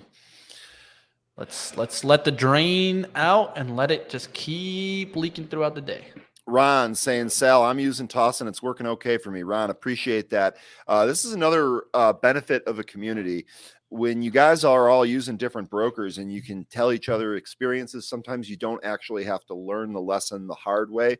Ron, really appreciate you speaking up on this. William saying E-Trade is slow today.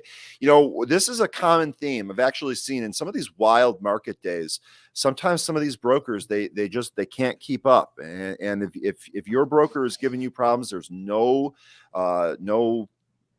bad about kind of just backing off and making sure you don't compound problems.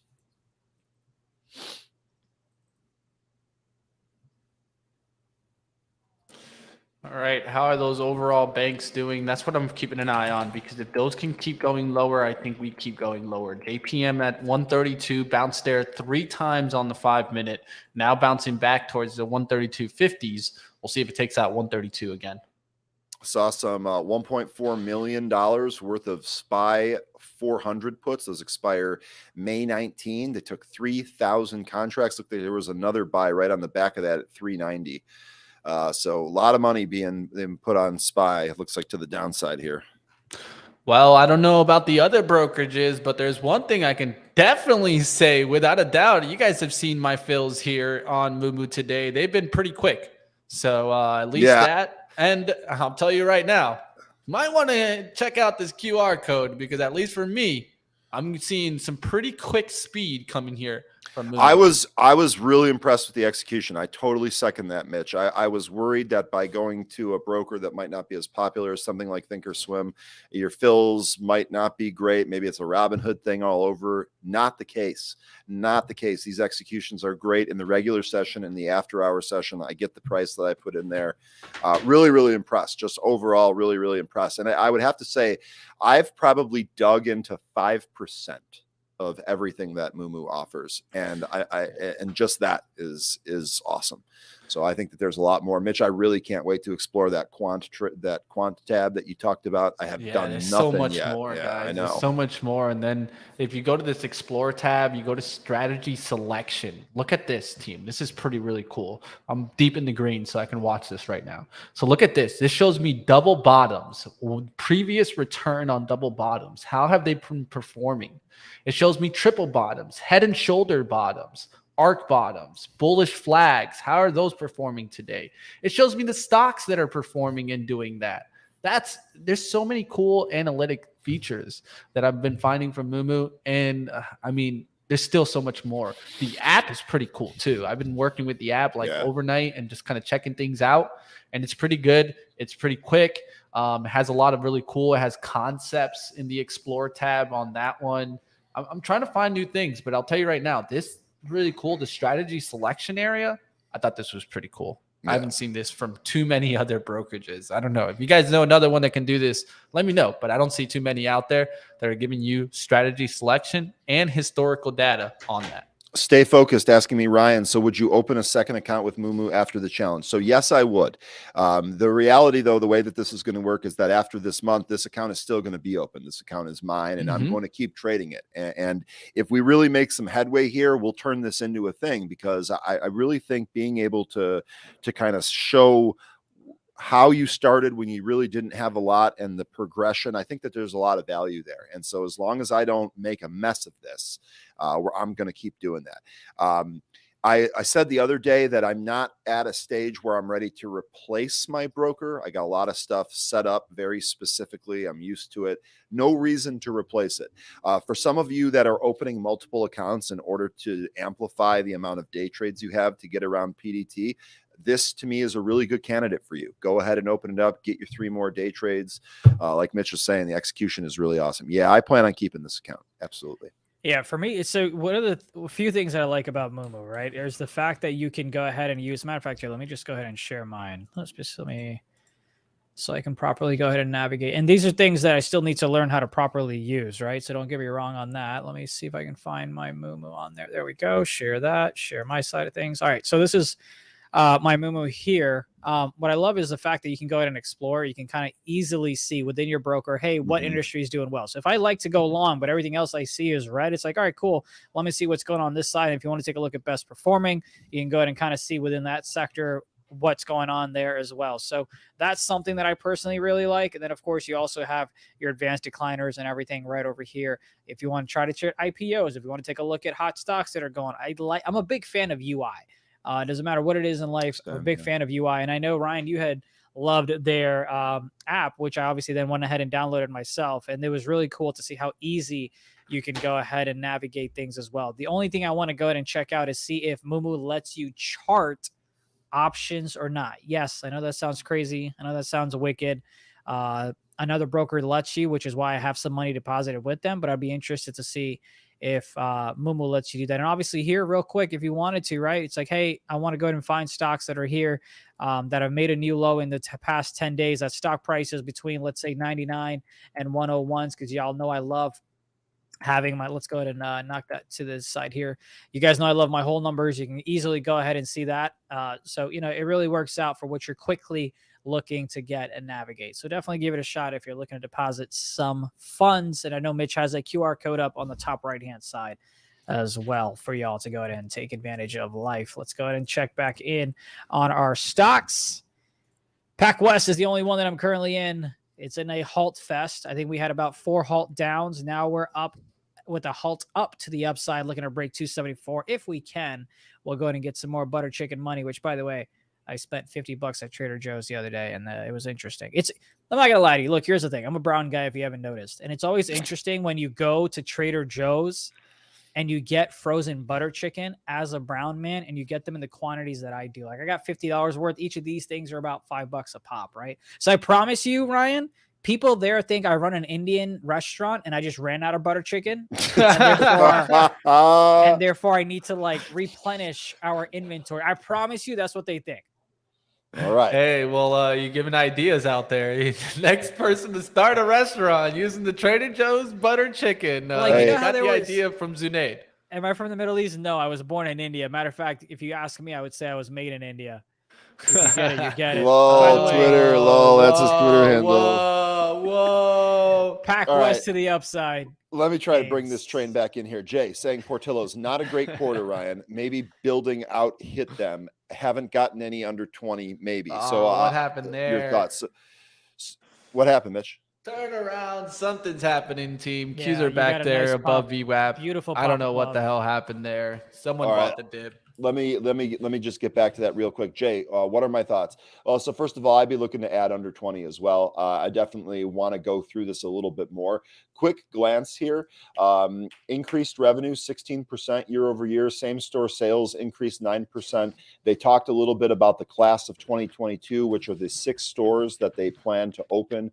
We opened the remaining 4 restaurants that were planned for 2022. So the expansion project is on track despite what's going on with the market, completing our 7 restaurants, excuse me, not 6. Our 6 new restaurants opened in 2022 and 2023 positively impacted revenues by approximately $10.6 million in the quarter. Plan to open 9 more in 2023 for your class of 2023. So to me, this actually all seems good. You're right. Maybe the building out did hit them, but over time, I think that that's going to be a net positive. So for me, that's not necessarily going to cause me to run from this. I do need to go into these numbers a little bit more. I actually have not had time to do that. And I would like to get a transcript of the conference call because I want to see what the analysts asked about the expansion. To me, that's going to be really important. As far as Portillo's price performance here, we are down 10% here today. We did try to make a move back towards VWAP, holding here at about 21. I'm okay if this comes in a little bit. I would just add, for me, the big concern would be if we broke 15 again, I'd be a little bit concerned. Otherwise, dips like this are effectively going to allow me to get my average down and build and scale into my position. Eventually, I think we do one of these where we move back up 40, 50. Hopefully, at some point we hit 100, but that's years away. So maybe it did hurt us, but nothing to change my outlook on it. I didn't realize my mom was a fan of the show, but I appreciate her hanging out with us. With her lovely comment of why I'm not a doctor or engineer. Thank you, Mom. You know it. You'll hear it a little later. at the dinner table. We are short SPY here once again. This is like the 4th time. We've been successful all 3 times in the past. Let's see if we can go ahead and get another one. Short around 405.19. Could have gotten a better fill, but nonetheless, stop loss is going to be about 406.24. Probably a little bit earlier if this 15-minute candle closes above VWAP. But nonetheless, we are in that trade. Pac West, we're out of it, so I don't really care what happens to it. But hopefully you understand why I took that trade where I did. And that's because when you look left, you saw levels. Doesn't always work out, but again, it's all about odds and trying to play that every single time you can. By the way, I should probably put these butter chickens back in the freezer before they go bad on me, which I don't think they would do send anytime them over soon. here. Yeah, don't I'm going to just mail it. Don't let them thaw. Yeah, you know it. You know it. I'm about Can to you check imagine? those out. I'm actually, yeah, dude, I'm not going to lie. I am going to I'm gonna check those out. do these mini tacos later today for sure. No question about it. And We they're need some pretty healthy too. 4 Zunaid tacos. cooking show. We need a Zunaid cooking show. Yeah, I mean, look, if anyone wants to, you know, if the firefighters want to go ahead and sponsor a show, I think I'd be a great candidate to host it. Happy to make some content around that. No problem at all. Folks, I see a lot of people in the chat keeping our group informed, as always. Love it. Judge, Mike, Walter. One of the things that we're getting here that's affecting the market, Western Alliance says the report of deal talks is, quote, absolutely false, end quote. Source there is Bloomberg. This is a good time to point out that a Bloomberg headline still makes it into Benzinga Pro. But regardless, it looks like they are disputing that. Wall down 39% here. We'll see what this is halted. Yeah, okay. So we popped back up to the upside. Looks like we're halted again here on Wall. So again, it looks like that they're saying that's not true. We'll see if that ends up panning out. I still think that this is a good candidate for failure. That's crazy move there, man. Can you imagine being in that trade? That's why I'm staying hell away from Look, Wall. I tell you guys all the time, I got killed on Twitter when we talked about another junk stock going into a halt fest. Halts are not something that I like in my trading plan. It's not fun to go through. To your point, Mitch, it is not fun. No. And hey, I try to stay out of those situations. It just doesn't ever feel comfortable for me. Looking at the time in sales and knowing the last trade was about 11:35.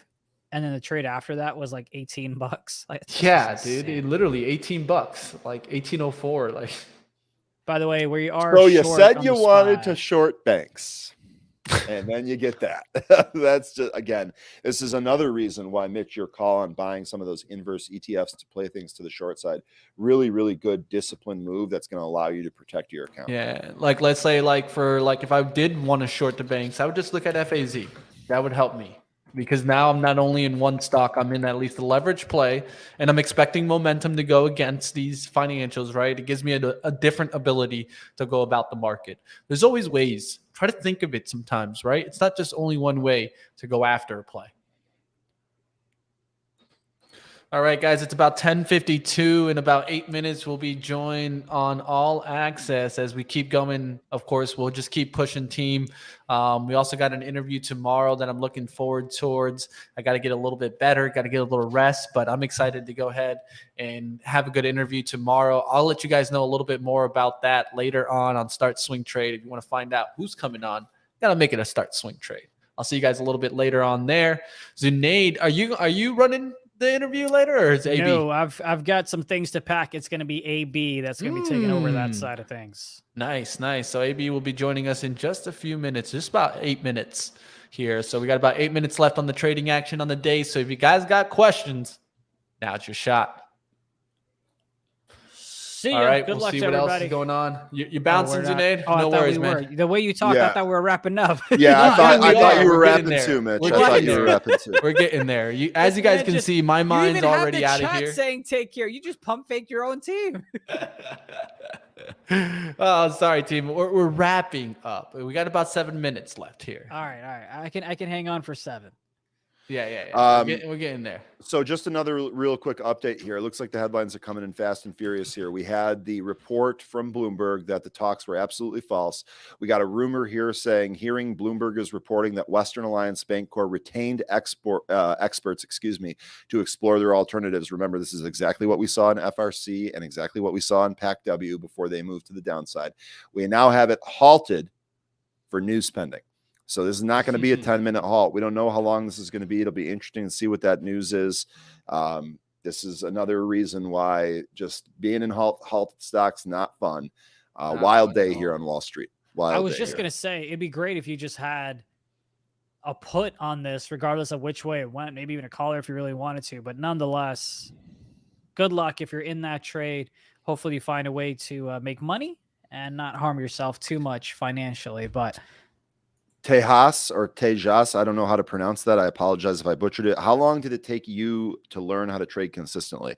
I would say about 2.5 years before I really dialed in some consistent things that I was able to repeat all the time.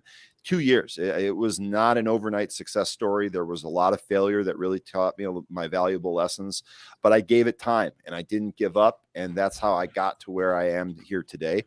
So, I would say that there's really, don't be discouraged if the consistency is not coming early. This is not an easy job. It is hard. Anyone can do it. I truly believe that, but it's not easy. And thinking that it's easy is going to be a really good way to get complacent and hurt yourself. So don't be put off by that. When you make a mistake, go back and look at it. It's why a trade journal is so important. Go back and look at what you did, what went wrong, learn from your mistakes, and keep pushing forward. Never overdo your risk. You won't blow yourself up. Stay in the game and keep firing. That's going to be the name of the game. yeah, I would. Lisa Lee, really quick. Lisa Lee said it took you 4 years. Yeah. This is, to me, this all seems normal, folks, and it takes a different amount of time for different people.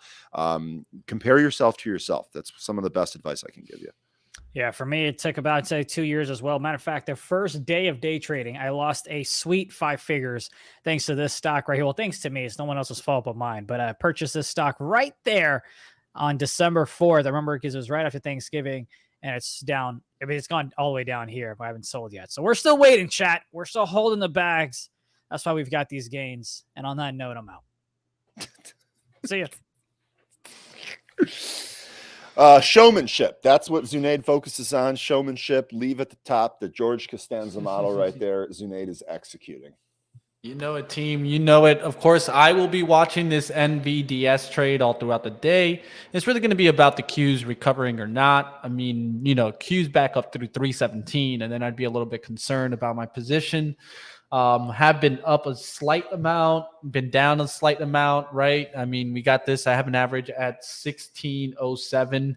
I just got an alert from top on a cross down. So you guys know that crazy stock. It looks like it's coming down fast. Be careful out there, team. And we'll see. We'll watch what happens. I think it's very important to watch the banks today. They are starting to come back a little bit here. You can take a look there. JPM bouncing back towards 132.65. If those go lower, that's where I think we get lower. So I'm going to keep watch on banks today. Of course, I made a great trade on Goldman Sachs. Closed all out of Goldman Sachs today. That gives me more than a cushion to just enjoy the day and give me confidence to take a little bit more on the day on the NVDS. We'll see what happens there. But like always, you guys can keep up with all the action. We'll keep showing you guys the small account challenge, of course, from Moomoo. You guys always click the link in the description below if you guys want to go ahead and get your account. Like always, learn a little bit more. Click the link, find out a little bit about it and what it could offer for you guys. And of course, check out, that paper trading competition where we're a part of, and first place prize, $1,500 in cash coupons. All right, that's all you're going to do it for us today. Ryan, you're going to hang on? Yeah, I'm still in the SQQQ. I'm going to hold this today. Again, I think that my stop would probably be what? We talked about this earlier. Maybe a third low intraday lows here, 30.50. Might be a stop here, but I really want to kind of watch the action. I think that if we get Apple to sell off after the earnings print tonight, the SQQQ trade long into tomorrow is going to be a winner. So we'll see. Again, if you follow my Twitter for updates to the small account challenge, if I make any changes in the portfolio, I will inform you. We'll look to see if the banks keep going lower. And if that goes lower, I think we'll start seeing more and more stocks getting hit. Of course, Apple reports earnings tonight. Keep your eyes on that. We'll see what happens. Have a good one, Ryan. Enjoy the headquarters. I'm going to actually go ahead and get out of here too. Bring down the QR code. Bring on, of course, my man AB as we transition over to All Access. We'll be getting you guys over to All Access right now. Let me go ahead and get that started for us here. And like always, guys, smash the like. You got a good interview coming up, right, AB? Ooh, on button. Mikey Mike. He'll be with us in just a second, guys. He's getting that mic on there. I'll keep watch to see if the Qs get back above my levels. What's going on with the Battling. Qs, Mitch? A little leak. I think it's all based on the bank scares. I know you probably saw WAL. That thing got hit hard, bounced back, halted. Oh, back not only did I see, Mitch, that WAL Western Alliance Bank got hit hard after PacWest went down. I got both those companies in my portfolio, so I'm getting a little I'm getting a little hammered out here past couple days. But I knew buying those regional banks like amid all this was risky. I took the risk on. Not working out for me. Comerica Bank down another 16% today too. I don't know. I mean, it's definitely scary stuff in the regional. What's going on in the regional banks seems like the Fed, Jerome Powell, and the Treasury Yellen aren't like that worried. They're not hopping in and doing anything right now. So I don't know what's going on. I guess they're just going to let more and more of them fall. Yeah, I think that one thing that happens often is that it gets said about the Fed, they're late to the game more than half the time, right? They're late to the game. I think they might be late to the game this time. And of 100%. course, if we still see more banks fall, then we'll know that they were late. All right, I'll kick it to you, my friend. I'll let you get into some stories like always. We always want to take a look into the stories. You guys know I used to always talk about story investing. I think it's so important to keep up with the stories. That's easily how you might miss out on a giant opportunity. So I'll kick it to you, AB. You do what you do best, my friend. All righty. Thank you, Money Mitch. We're going to get into another Benzinga All Access today. Happy Thursday. Thanks to everyone joining us. I'm going to be talking to Howard Berman from Koya Therapeutics, a very exciting company in the biotech space. We're going to be talking about something a little bit different than we do a lot of times when we're talking about biotech. We're going to be talking about cells, particularly T cells, particularly something, we might do a little bit of learning today if you're like me and you're, coming from more of the investing space and not as much the biology or science space. But without further ado, let's go ahead and welcome Mr. Berman from Koya Therapeutics on Benzinga's All Access and see what Koya is all about.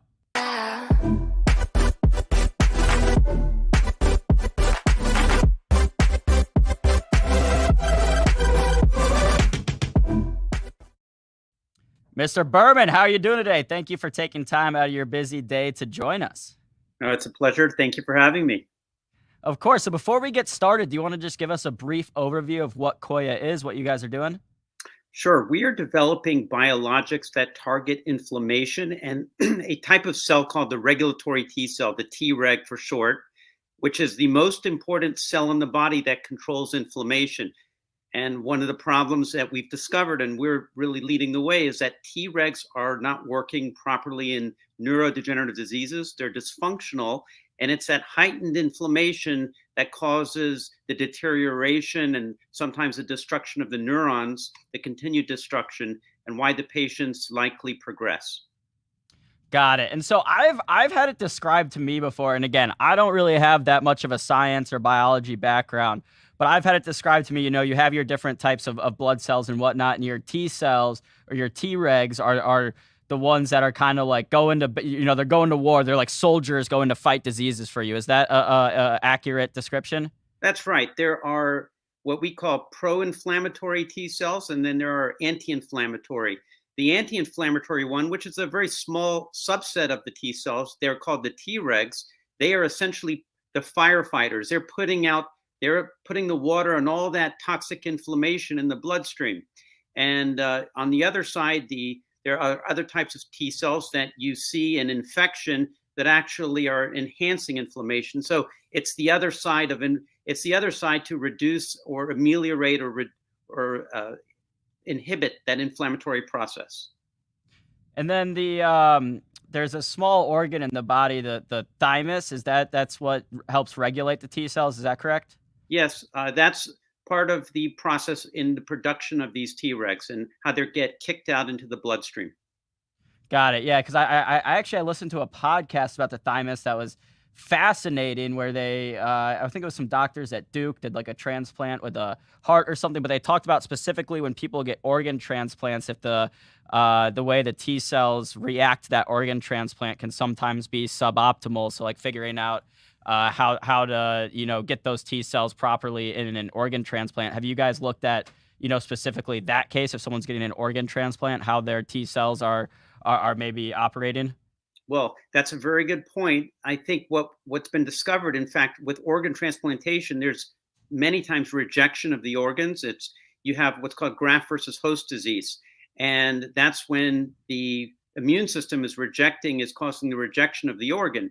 And these Tregs are dysfunctional, and by ramping up the Tregs, it's a potential way to prevent that rejection. So that's one mechanism by which you can use enhanced Tregs to potentially attack. We happen to be going into the neurodegenerative space because we want to ramp up those Tregs to stop that toxic inflammation in Alzheimer's and in ALS, for instance.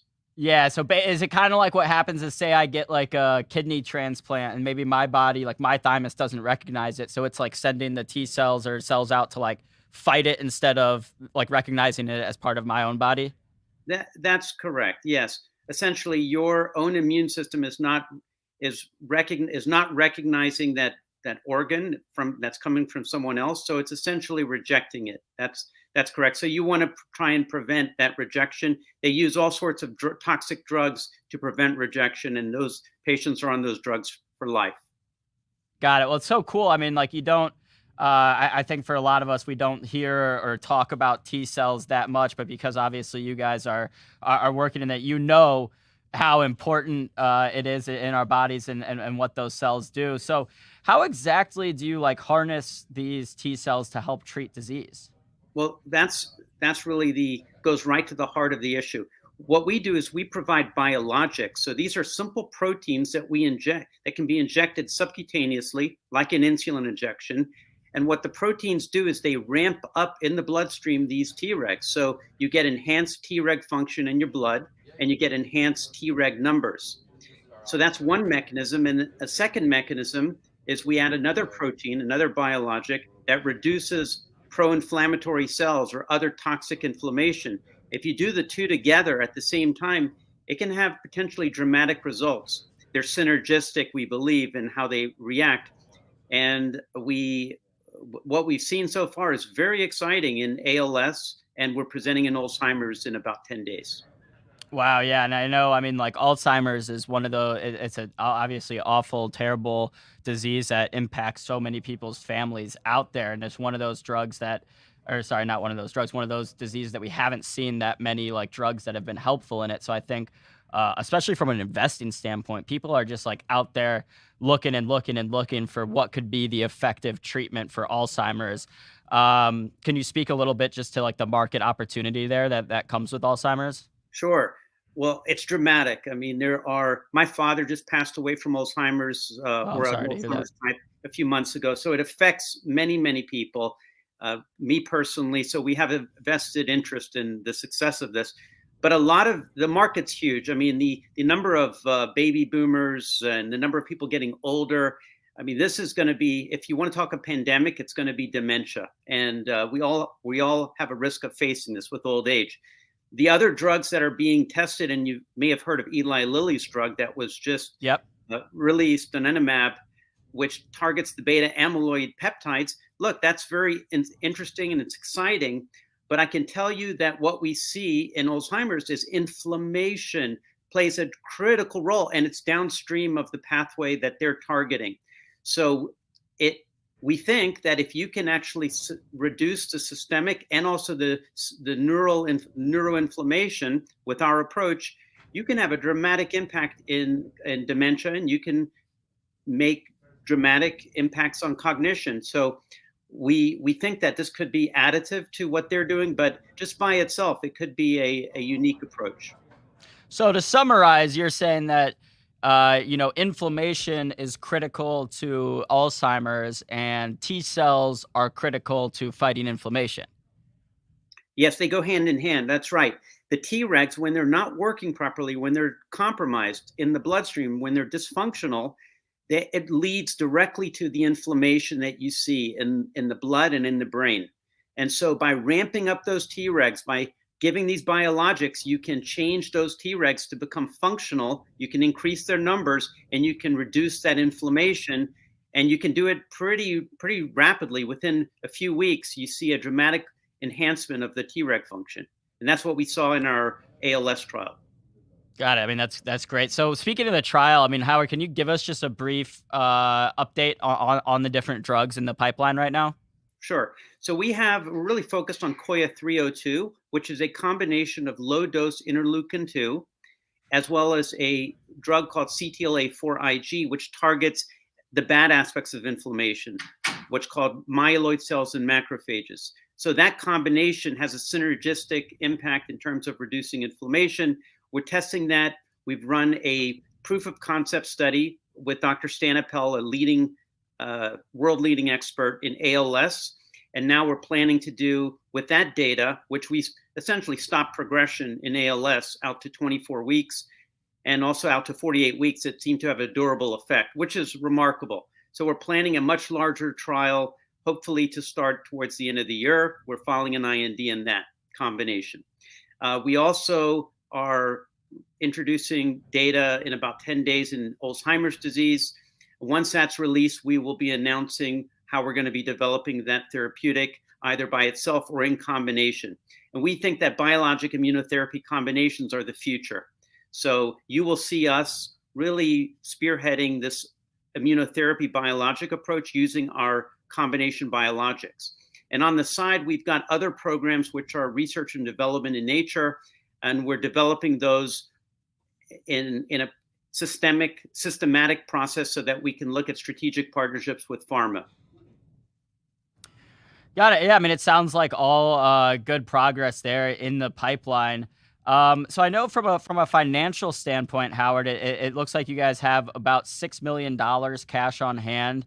How long can you expect that to last you? And is there any plans to, raise some more capital or can you just speak a little bit to that cash on hand? No, that's not correct.